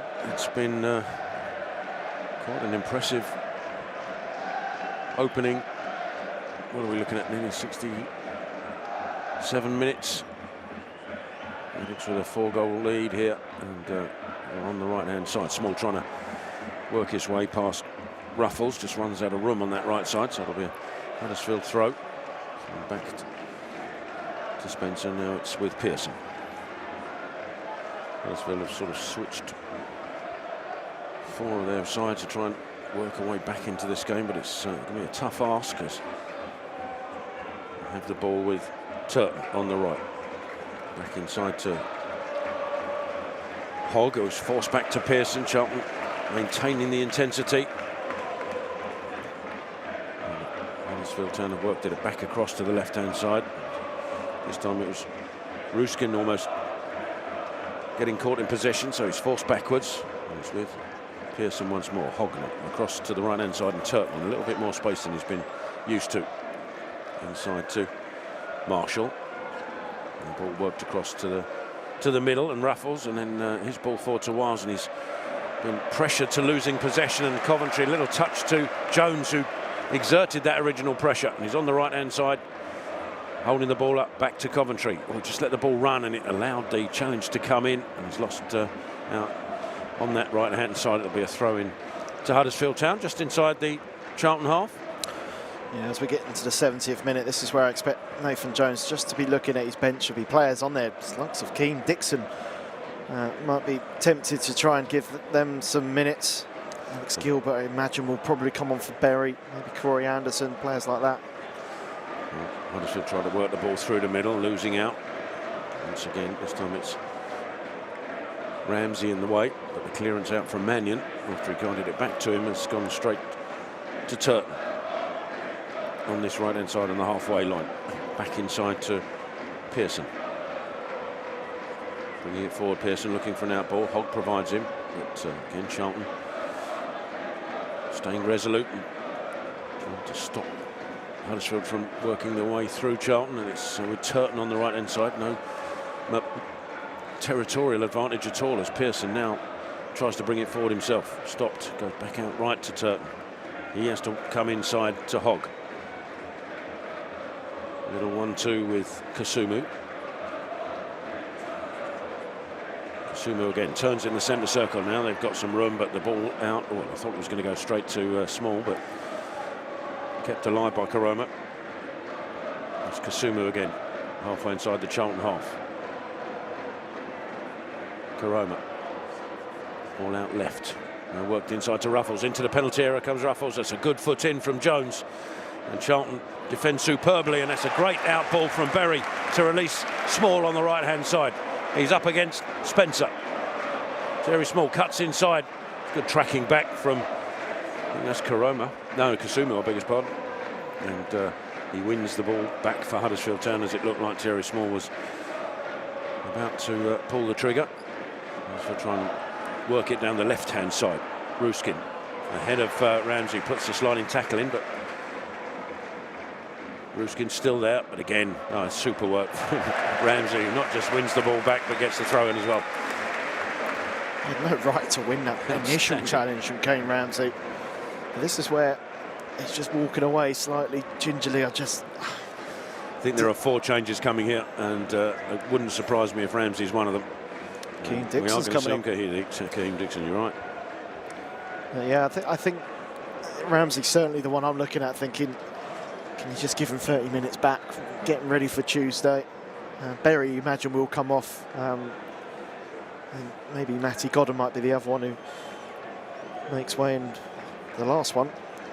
Well, Tyrese Campbell will be desperate to stay on for his hat-trick, but I sense it might be him. Might just start to tire, and Nathan Jones is thinking about Tuesday night.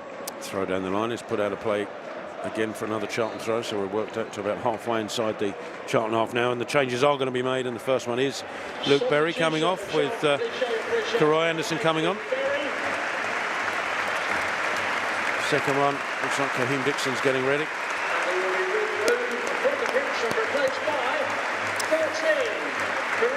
Yeah, Luke Berry's the one.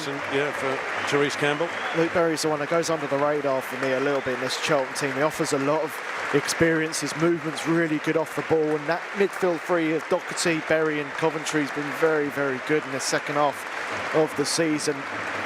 Just gives that bit of platform going forward and defensively. Matty Godden's also coming off, and coming on is Chuksaniki. And the last one will be Tene Watson. And it's Josh Edwards, in fact, who's coming off. Yeah, but I forgot that Edwards is coming back from injury, so that one does make sense. So that's actually a good sign. It shows that maybe Cam Ramsey's injury is a little bit more impact. He's staying on. Charlton do have Tom McIntyre maybe to come on at some point still as a final change. Let's hear it for number 16, Josh Edwards. So it's Dixon, Anderson, Aniki and Watson on for Godden, Edwards, Berry and Campbell. So no hat-trick for Therese Campbell as so Terry Small's going to come across to the left-hand side. And an opportunity for Charlton fans to get another glimpse at Kaheem Dixon. Went away on international duty this last week. Ramsey goes down the line with the throw, looking for Aniki. Doesn't quite reach him, but Watson steps in and sends the ball forward, asking Dixon to chase it, and Pearson just got a glimpse of the speed of the young man and had to put the ball out of play for a Charlton throw about 5 yards away from the corner flag. Yeah, it's an interesting substitution though, bringing Dixon back. Actually, we spoke to Nathan Jones a few weeks ago who said that Dixon was close to getting in the match day squad. He's been really impressed with his progress. In the under-21s, you've seen a lot of him doing those games still, but he's always had a talent since arriving. It's about getting him used to English football. Yes, the physicality that he's really got to master. There's no doubting his talent and his ability to score goals, and worldies as well, by the way. There's Charlton with Karoy Anderson on that right-hand side. Tackle coming in, but it almost ran to...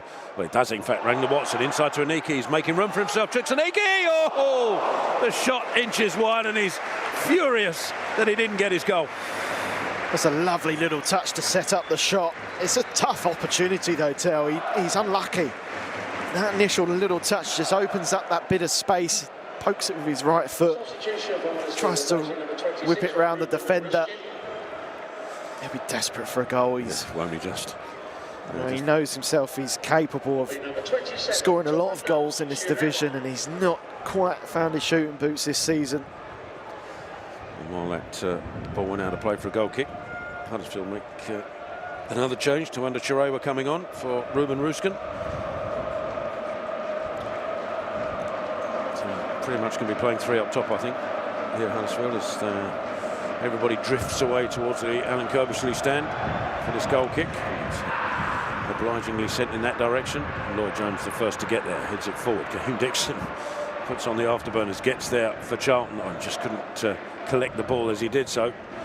But Anderson buzzing around and forcing the mistake from Spencer out for a Charlton throw. Ramsey with it. It's not quite halfway inside the Huddersfield half in front of the Kirbishley stand as it goes down the line looking for Aniki. Can't get there. It's headed away by Spencer. It'll be another Charlton throw, this time parallel to the corner of the penalty area. It's the Valley in full song. Doherty comes short. Back to Ramsey. Into the feet of Anderson. Ramsey again. Looping up into the path of the running Watson, and that could be a corner for Charlton as he put pressure onto Chirewa, and it will be a Charlton corner on our right hand side in front of the Covenant. Charlton sensing the potential fifth. Just debating what were we saying about the number 6 earlier on with Martin Tyler? I was optimistic even for my standards, to be fair. Well, I didn't see this. I saw a Charlton reaction, but I didn't see Huddersfield crumbling as much as they have, especially in the second half. Anderson with the corner on the right-hand side. Swings it in. It's a low one. He's mishit it and it's cleared away. But only as far as Small, who sends it back inadvertently towards Anderson, who might get there, you know. Oh, not quite. Inches in it, but I don't think that was the intention of Thierry Small. I've got a feeling he was trying to shoot there. No, I think he was trying to work it to that right-hand side. It just hit his shin. But the idea was there. It certainly didn't look to try and apply any power to that pass. It's more just a volley, cushion volley. Huddersfield clear it forward. Gillespie the first to react, heads it back towards the penalty area, and Pearson just about gets his head to that. Keane Dixon hunting him down. Pearson again now brings it out. Again, Keane Dixon stopping him from doing so. Ball sent down the line. Lloyd Jones comes across, deals with it, but he can't keep it in. It will be a throw to Huddersfield Town. Halfway inside the Charlton half on the right. Turton with it, looking for runners. Chiroma provides it. Back to Turton. Inside to Pearson. Tries to go down the line to Chiroma, does so, but no, Chiroma does keep it in and works it inside once more to Kasumu. That's a good tackle coming in from Keane Dixon, but has to concede the corner. It was a slight mismatch because Anderson progressed forward, and I don't think he really should have done. He should have just tucked in, and actually Dixon ran back with Kasumu. Good bit of defending though. That'll please Nathan Jones. There's a corner on the Huddersfield right in front of their travelling fans, of which there are slightly less than when we started. And Spencer has just come all the way over here, got a drink of water, and just thrown his bottle and hasn't reached the touchline. So referee's just asking for that to be tidied up before the corner's taken. Wiles has got Chiroma short. Chiroma looking to take on Coventry. Coventry stands his ground. Chiroma just gets something on the ball to cross it, and it's running around the edge of the penalty area, and in Marshall with the sort of scuffed shot as he's trying to slide into it. In the end it ran harmlessly into the arms of Mannion, but just for a split second there it looked like it was an opening for Marshall. Yeah, luckily for Charlton there was a block that came in, because Marshall's capable of a decent strike on that left foot. Wasn't the prettiest bit of defending from Charlton. The Doherty header lacked a little bit of power, but Doherty did well to get back and make the challenge, which prevented a powerful effort. Okay, Dixon shows for a ball to feet, and Pearson drops him to the floor, so Charlton have a free kick taken quickly, and Aniki will run into the left-hand channel, but he's flagged offside. Ran just too early for the pass from Small. Free kick to Huddersfield, taken quickly out to Turton. Turton ball inside to Wiles. Out to his left-hand side now, and Ruffles further down the line to the left. Chiroma forced backwards to Spencer. Spencer, a little 1-2, but it's picked off, almost picked off by Anderson. Got to it, but couldn't control it. Charlton were potentially through if he'd have managed to control it, but as it is, Huddersfield had possession, but good pressure from Dixon on Turton to force him back to his keeper. Now Spencer will bring it out. Left of centre. He's got Ruffles on his outside, and it's Ruffles just inside the Charlton half. Forced backwards again to Spencer. Coventry hunting him down and then taking him out. It'll be a free kick to Huddersfield. 10 yards or so inside their own half. We've had 80 minutes of this match. The Addicts 4 goals to the good. And it's been fun in the sun here in the Valley. As Huddersfield send the ball up to Wiles. Back inside now to Hogg. And to the left is Spencer. Ruffles again forced back to Hogg. The ball inside, and Coventry gets something on it. Works its way, and he's done it again. Lovely tackle on Spencer, who's on the floor thrashing at the ball, but Ramsey will pick it up for Charlton. Back and inside to Gillespie. Charlton have done that very well today. Gillespie, ball forward. Anderson will pursue it. Little flick on, and I think Aniki's just run early again, and he's finished well.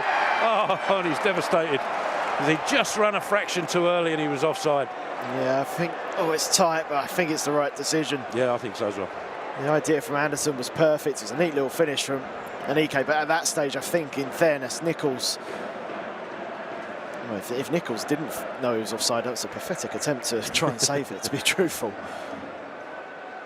Huddersfield had the ball in the centre circle with Wiles. Nathan Jones a little incensed because Wiles are giving it away, and it's picked off by Watson. Charlton, though, can't keep it, and it's out to the left-hand side. And it's great defending by Gillespie, super defending as he came across. Just lost the ball in the first place to Chiroma, and did superbly well, Gillespie, to get back and just block Chiroma off so he couldn't progress down that left-hand side, and allowed the ball to run out of play for a goal kick. Yeah, what was good about that was Gillespie was out of position, so it was awkward for him to get to the ball where he'd be a bit more comfortable one-on-one defending. So he just did well, just making sure that he just couldn't progress any further forward and just got his body across. He knew Ramsey was going to be behind. And good bit of defending. These players will want that clean sheet. I'm sure they've got a decent clean sheet bonus. Well, Mannion with a goal kick away. Ruffles having to track back to clear it forward up towards Kasumi. Ball worked forward but cut out by Jones. Lloyd Jones into the Huddersfield half, out to Anderson. Strong challenge from Anderson to keep possession of the ball, but Watson can't do likewise, but it'll run backwards to Ramsey, inside to Watson, out to Doherty, trying to send Anderson on his way, but Anderson wasn't quite on the same wavelength, and the ball runs harmlessly through to Nichols, who was who had the ire of Nathan Jones just now, because he was quite forcibly pushing Anderson out the way to try and get to the ball, and Charlton manager didn't find that to his liking at all. Ball sent through. Doherty wins it back for Charlton in the centre circle. That's the stat I'd like to see at full time. The amount of times this Charlton midfield has won the ball back. They have done it very well, as I mentioned earlier. And the defence as well as that defence. Gillespie works up to Keane Dixon, who tries to work his way past 2 or 3 Huddersfield players. Runs out of room though. It's Chirewa who picks it up for Huddersfield. Ball into the box, straight at Gillespie, who tidies up to Coventry. And we tried to find Dixon, but didn't put enough on the pass. But Dixon does really well. Puts a foot in. It's diverted backwards to Kasumu. It's in with Chirewa once more. Out to the left-hand side is Ruffles. Into the centre circle, Spencer. Hogg now takes over. Ball forward to Chirewa, who stayed in the central position. And Doherty again snaps back in the tackle and wins it back for Charlton and guides it back to Mannion. That phrase, wins it back. If it's not Coventry, it's Doherty. If it wasn't Doherty, it was Berry earlier. Anderson since he's come on. And this Huddersfield Town midfield for me has been their problem today. As a unit, they've not worked well. They've made substitutions. They haven't made an impact in the game. Wiles has been really quiet. I thought there at the John Smith Stadium, he was their best player. He was lively, really involved, and Charlton have nullified him at every opportunity. Well, Huddersfield have won the ball back from the goal kick, but Iniki's won it back for Charlton. Coventry out to Keane Dixon, who looks to shoot. Oh, saw the goal in that top left-hand corner at his mercy, but he just couldn't guide the ball into the space. Yeah, I don't think away for a goal kick. I don't think anyone will mind that. And we're going to hear a good response here for Charlton fans, I think. Conor Coventry is going to make way for Tom McIntyre. Been outstanding today, Conor Coventry.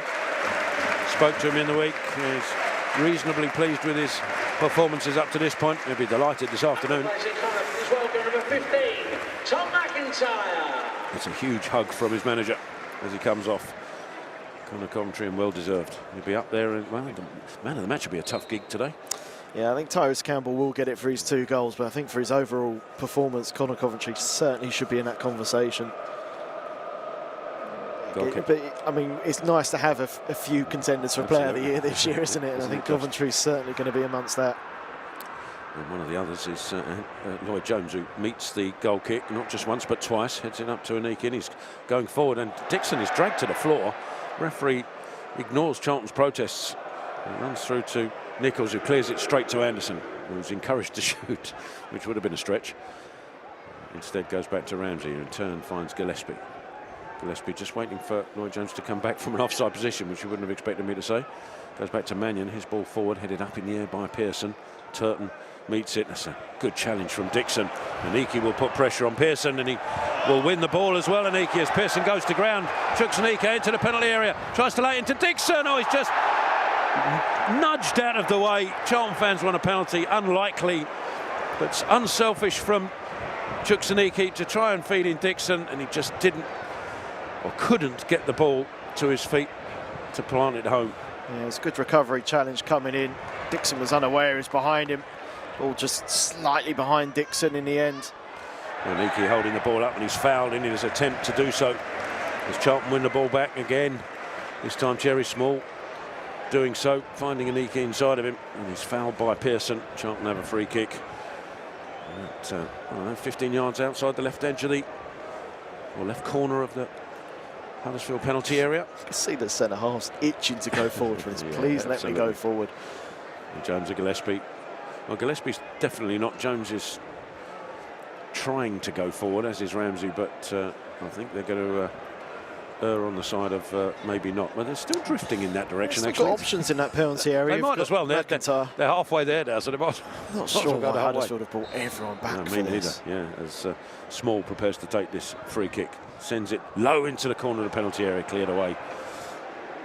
Gillespie will pick it up for Charlton, sends it back towards the penalty area.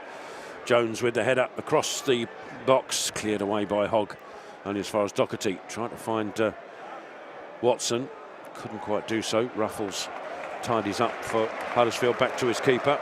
Anderson putting him under huge pressure, so the clearance is going to be picked off by Ramsey.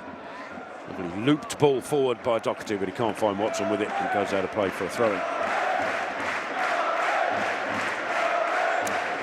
2 minutes of normal time remaining. 4-0 to Charlton. Ruffles for Huddersfield. Looks to send the ball long. Lloyd Jones allows it to go over his head. Gillespie on the cover. Superbly gets there. Quite happy to clear it away into the Kirbishley stand. Doesn't quite make it actually down the line. But, be a throw in just inside the Huddersfield half on Ruffles. Into Hogg. Ruffles again. Ball inside. It's Chirema trying to make his way forward, fouled in the process. Huddersfield will have a free kick, and they're sending everybody forward. And halfway inside the Charlton half on the left. Wiles coming across to take it.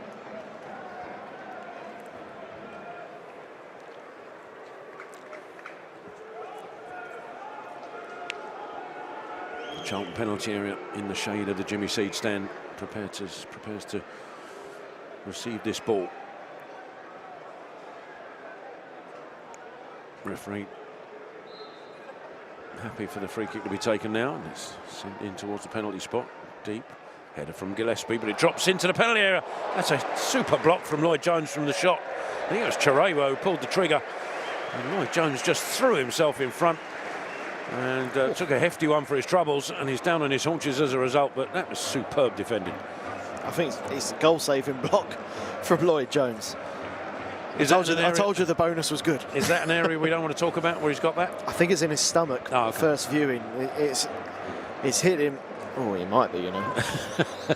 I mean, I don't know. I don't know where exactly, but that would have hurt regardless. Regardless of where it hit, yeah. Brave defending, and that's the commitment levels that this Charlton side have given. 4-0 up, and you're still throwing yourselves in, trying to stop potential goals. 4 minutes of added time here at the Valley. As Mannion prepares to send this goal kick away, every player still in the sunshine in front of the Kirbishley stand.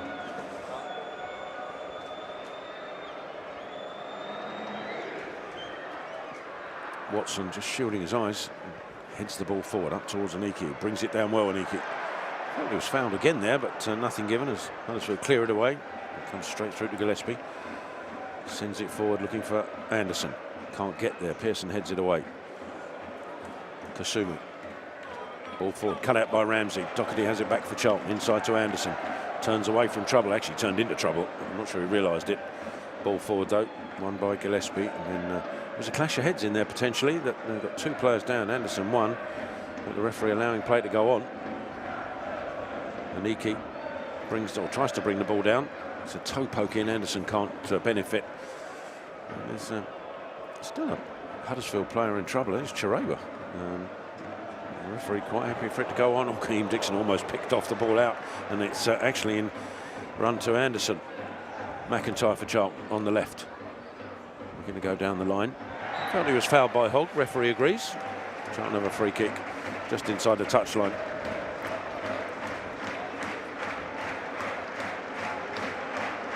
Now the referee just inquiring about Chirema. Actually, he's holding his chest rather than his head.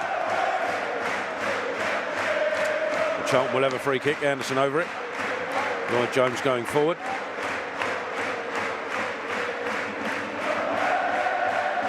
The Valley lifts to a crescendo in the final couple of minutes.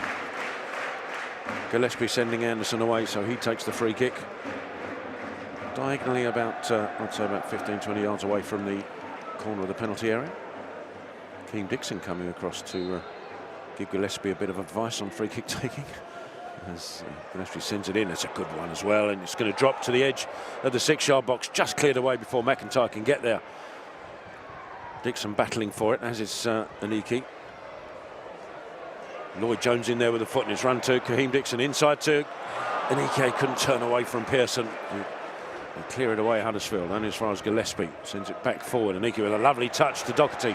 Doherty bringing the ball forward. Dixon to his left. Doherty takes the shots, but drags it wide. And someone's clearly told him it wasn't his goal. Because I think that was an optimistic effort from the Charlton captain. Dixon to the left, but why not? 4-0 up. He's in another very good game, Greg Doherty. As you said earlier, Therese Campbell almost certainly will get the man of the match with his 2 goals, but there are a number of Charlton players, if not all of them. I mean, Mannion's probably the only one you discount because he hasn't done anything really, and every Charlton player has contributed to this 4-0 scoreline. Gillespie gets his head to the goal kick. Pearson meets it and sends it to the left-hand side. It might have come off Ramsey actually, but no, not according to the officials. It will be a Charlton throw. On the right-hand side, Ramsey. Early Floyd Road ringing out around the stands.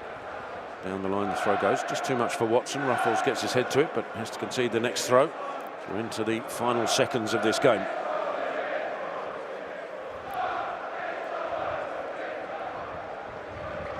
Ramsey will take it once more and get the feeling that there'll be not much more time after this throw-in comes in.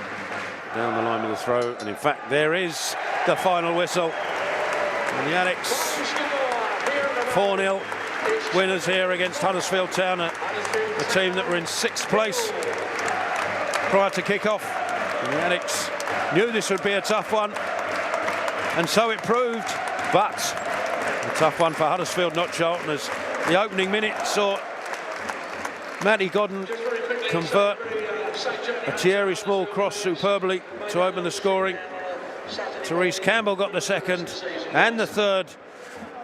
A brace that were very similar in their fashion to give Charlton a 3-0 lead, and then Greg Doherty's strike, which almost certainly will be registered as an own goal for Lee Nichols, completed the scoring, completed the route, if you will. And Greg Stubley, it's been an emphatic afternoon here at the Valley. It certainly has too. It's been a fantastic day. Delighted to be joined by special guests, former addicts and commentators alike. It's been a game that Charlton thoroughly deserved to win, no question about that. And a performance that matched the result as well, in truth. I thought the opening 20 minutes or so, the 2-goal cushion, Charlton were fantastic, and Huddersfield didn't really have an answer for it. I was really surprised at Huddersfield at half-time. I thought they might regroup a bit, try and keep it tight and try and get a goal back after about 60 minutes. So Charlton could have made it 3-0 early in that second half, and then they did eventually when Tyrese Campbell got that goal. And as soon as that third went in, there was only going to be one winner for sure.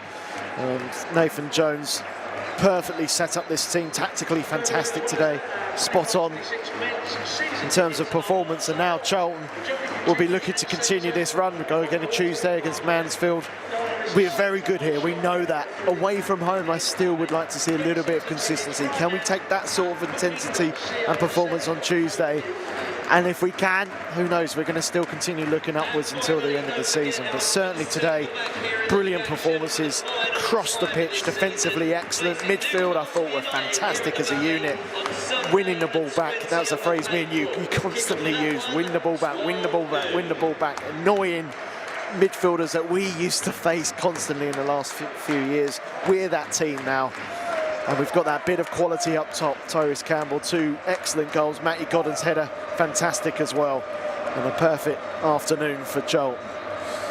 Well, Kaheem Dixon has been pushed forward to do the fist pumps in front of the covered end. And you've been sport rotten here on Charlton TV. We brought you Martin Tyler, we brought you Martin Pringle, we brought you 4 goals, and we brought you 3 points. All in glorious sunshine. It's been quite a remarkable and almost perfect Saturday afternoon here, as Nathan Jones now orchestrates the covered end from the penalty spot and takes the applause as every single Charlton player does as they now drift towards the tunnel. We will have tunnel jumps. You'd sort of expect Therese Campbell to be instrumental in one of those.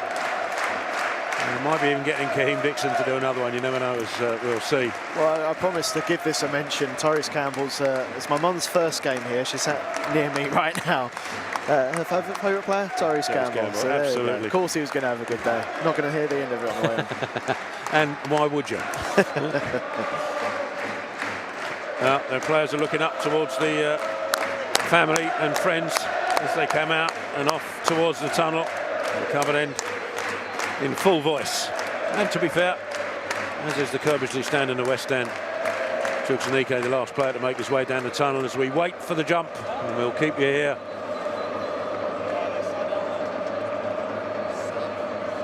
Covered end urging the player out. And it's the skipper, Greg Dougherty, the first to appear.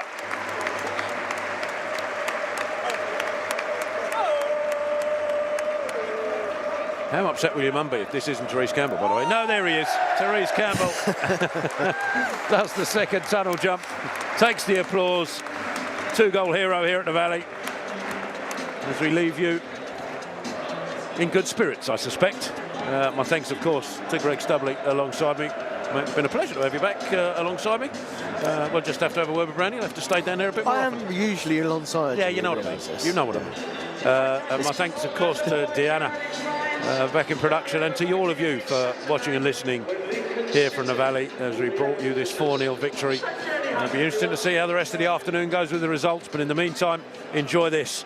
And I encourage you to watch and check the club's website and social media for post-match interviews with Nathan Jones and one or two players.